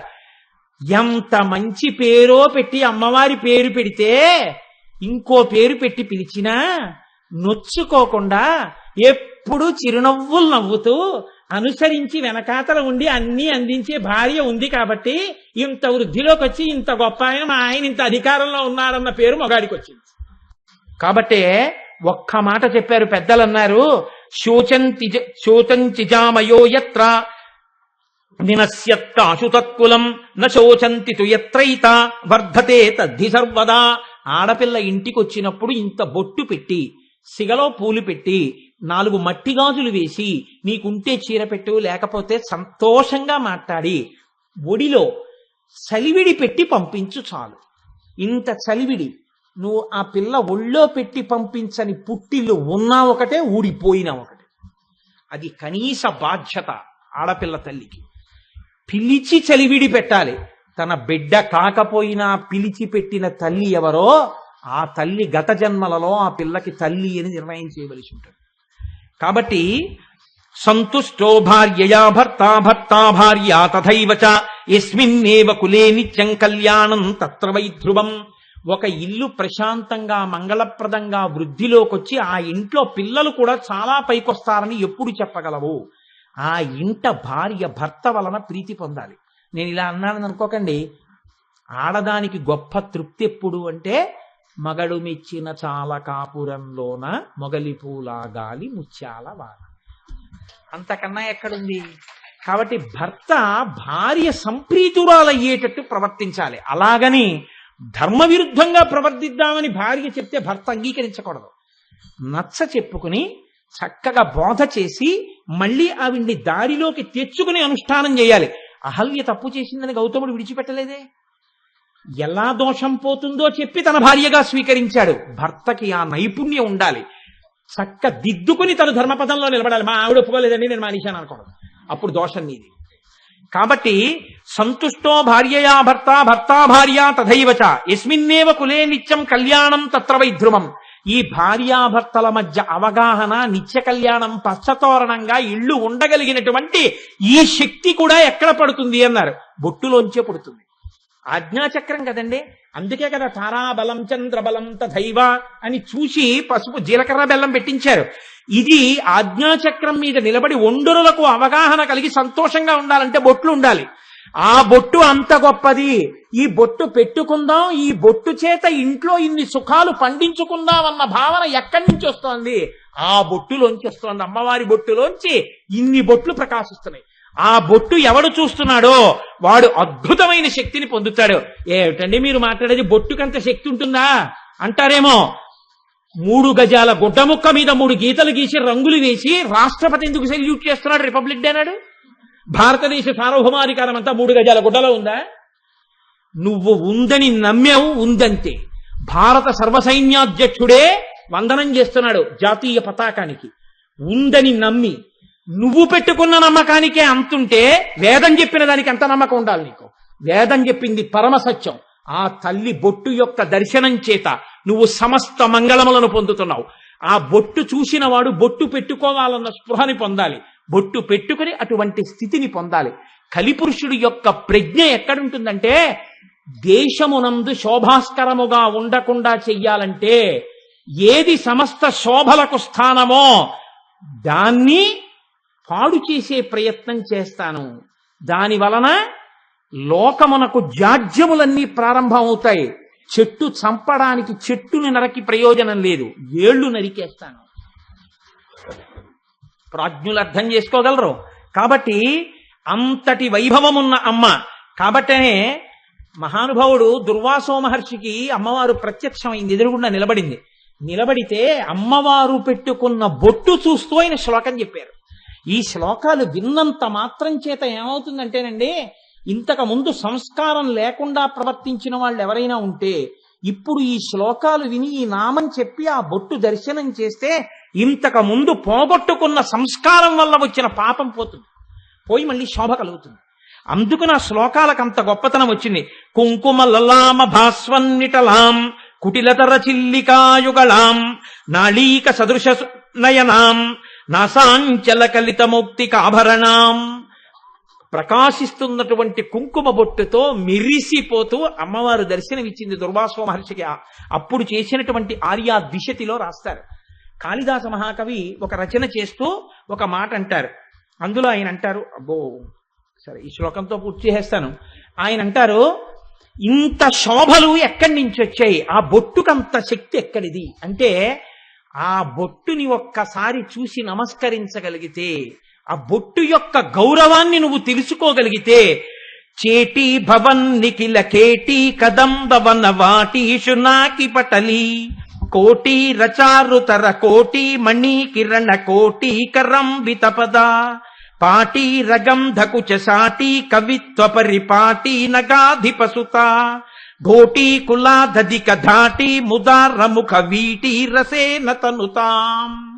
ప్రతి ఇంటిలో ఉన్న ఆడది తాంబూల చర్వణం చేసేటట్టు, ప్రతి ఇంటిలో ఉన్న ఆడది ఎక్కడికి వెళ్ళినా ఇందిరా ప్రతిగృహాతు ఇందిరా వై దదాతి చ అని లక్ష్మి ఇస్తోంది, లక్ష్మి పుచ్చుకుంటోందని కాళ్ళకి పసుపు రాయించుకునేటట్టు, బొట్టు పెట్టించుకునేటట్టు, ప్రతి ఇంట పిల్లలతో పాపలతో సుఖశాంతులతో సౌభాగ్యాలతో ఐశ్వర్యంతో ఆయురారోగ్యాలతో వర్ధిల్లగలిగేటట్టు, పురుషుడు చేసిన ఉపాసన సిద్ధించేటట్టు, అమ్మ బొట్టు వంక చూసిన పురుషుడికి సమస్తమైనటువంటి వాగ్వైభవము కలిగేటట్టు చెయ్యగలిగినటువంటి ఆ తల్లి ఎవరున్నదో ఆ తల్లికి నేను సాష్టాంగ నమస్కారం చేస్తున్నాను అంటాడు కాళిదాస మహాకవి.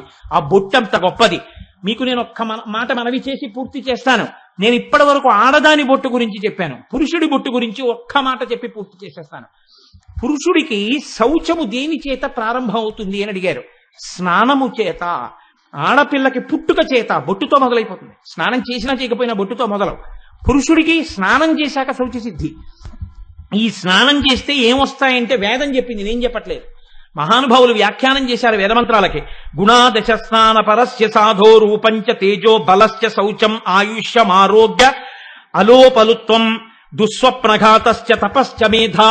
గొప్ప మేధాశక్తి, గొప్ప తపశ్శక్తి, ఈశ్వరుని యందు భక్తి, అంతకు ముందు రాత్రి కన్నటువంటి దుస్వప్నములన్నింటినీ పోగొట్టుకోగలిగినటువంటి శక్తి, దానితో పాటుగా గొప్ప తేజస్సు, మంచి బుద్ధి, మంచి బలం, మంచి శౌచం, ఇన్నిటినీ పురుషుడు స్నానం చెయ్యగానే పొందుతాడు. ఈ స్నానం చెయ్యగానే పురుషుడు వీటిని పొందినా మళ్ళీ ఆడదాని బొట్టు రక్షించినట్టే ఆయనను రక్షింపబడడానికి, ఆయన ఎందుకు రక్షింపబడాలి అంటే మళ్ళీ శరీరం ఎప్పుడు మలాన్ని వదిలిపెట్టేస్తుంటుంది. ముక్కు మలం వదిలేస్తుంది, చెవు గులిమి వదిలిపెట్టేస్తుంది, రోమరంధ్రాల్లోంచి చెమట వచ్చేస్తుంటుంది, మళ్ళీ అపవిత్రుడైపోతుంటాడు. దీన్ని కాపాడుకోవడానికి ఒకే ఒక్క మార్గం పురుషుడికి మిగిలినదేది? స్నానం చెయ్యగానే బొట్టు పెట్టుకుని పురుషుడుంటే ఇతర కారణముల చేత అశౌచము పట్టుకోకుండా, అశౌచము కబళించకుండా అతని యొక్క శౌచమును నిలబెట్టి అతని బుద్ధిని, అతని బలాన్ని, అతని ఆరోగ్యాన్ని, అతని శౌచాన్ని, అతని మేధస్సుని, అతని సుఖాన్ని, సంపత్తిని, సమస్తమైనటువంటి వైభవాల్ని రక్షణ కవచమై నిలబెట్టగలిగినటువంటి ఆదిశక్తి యొక్క శక్తి పురుషునకు భ్రూమధ్యమునందు పెట్టుకున్నటువంటి బొట్టు యందు ప్రకాశించి కాపాడుతుంటుంది.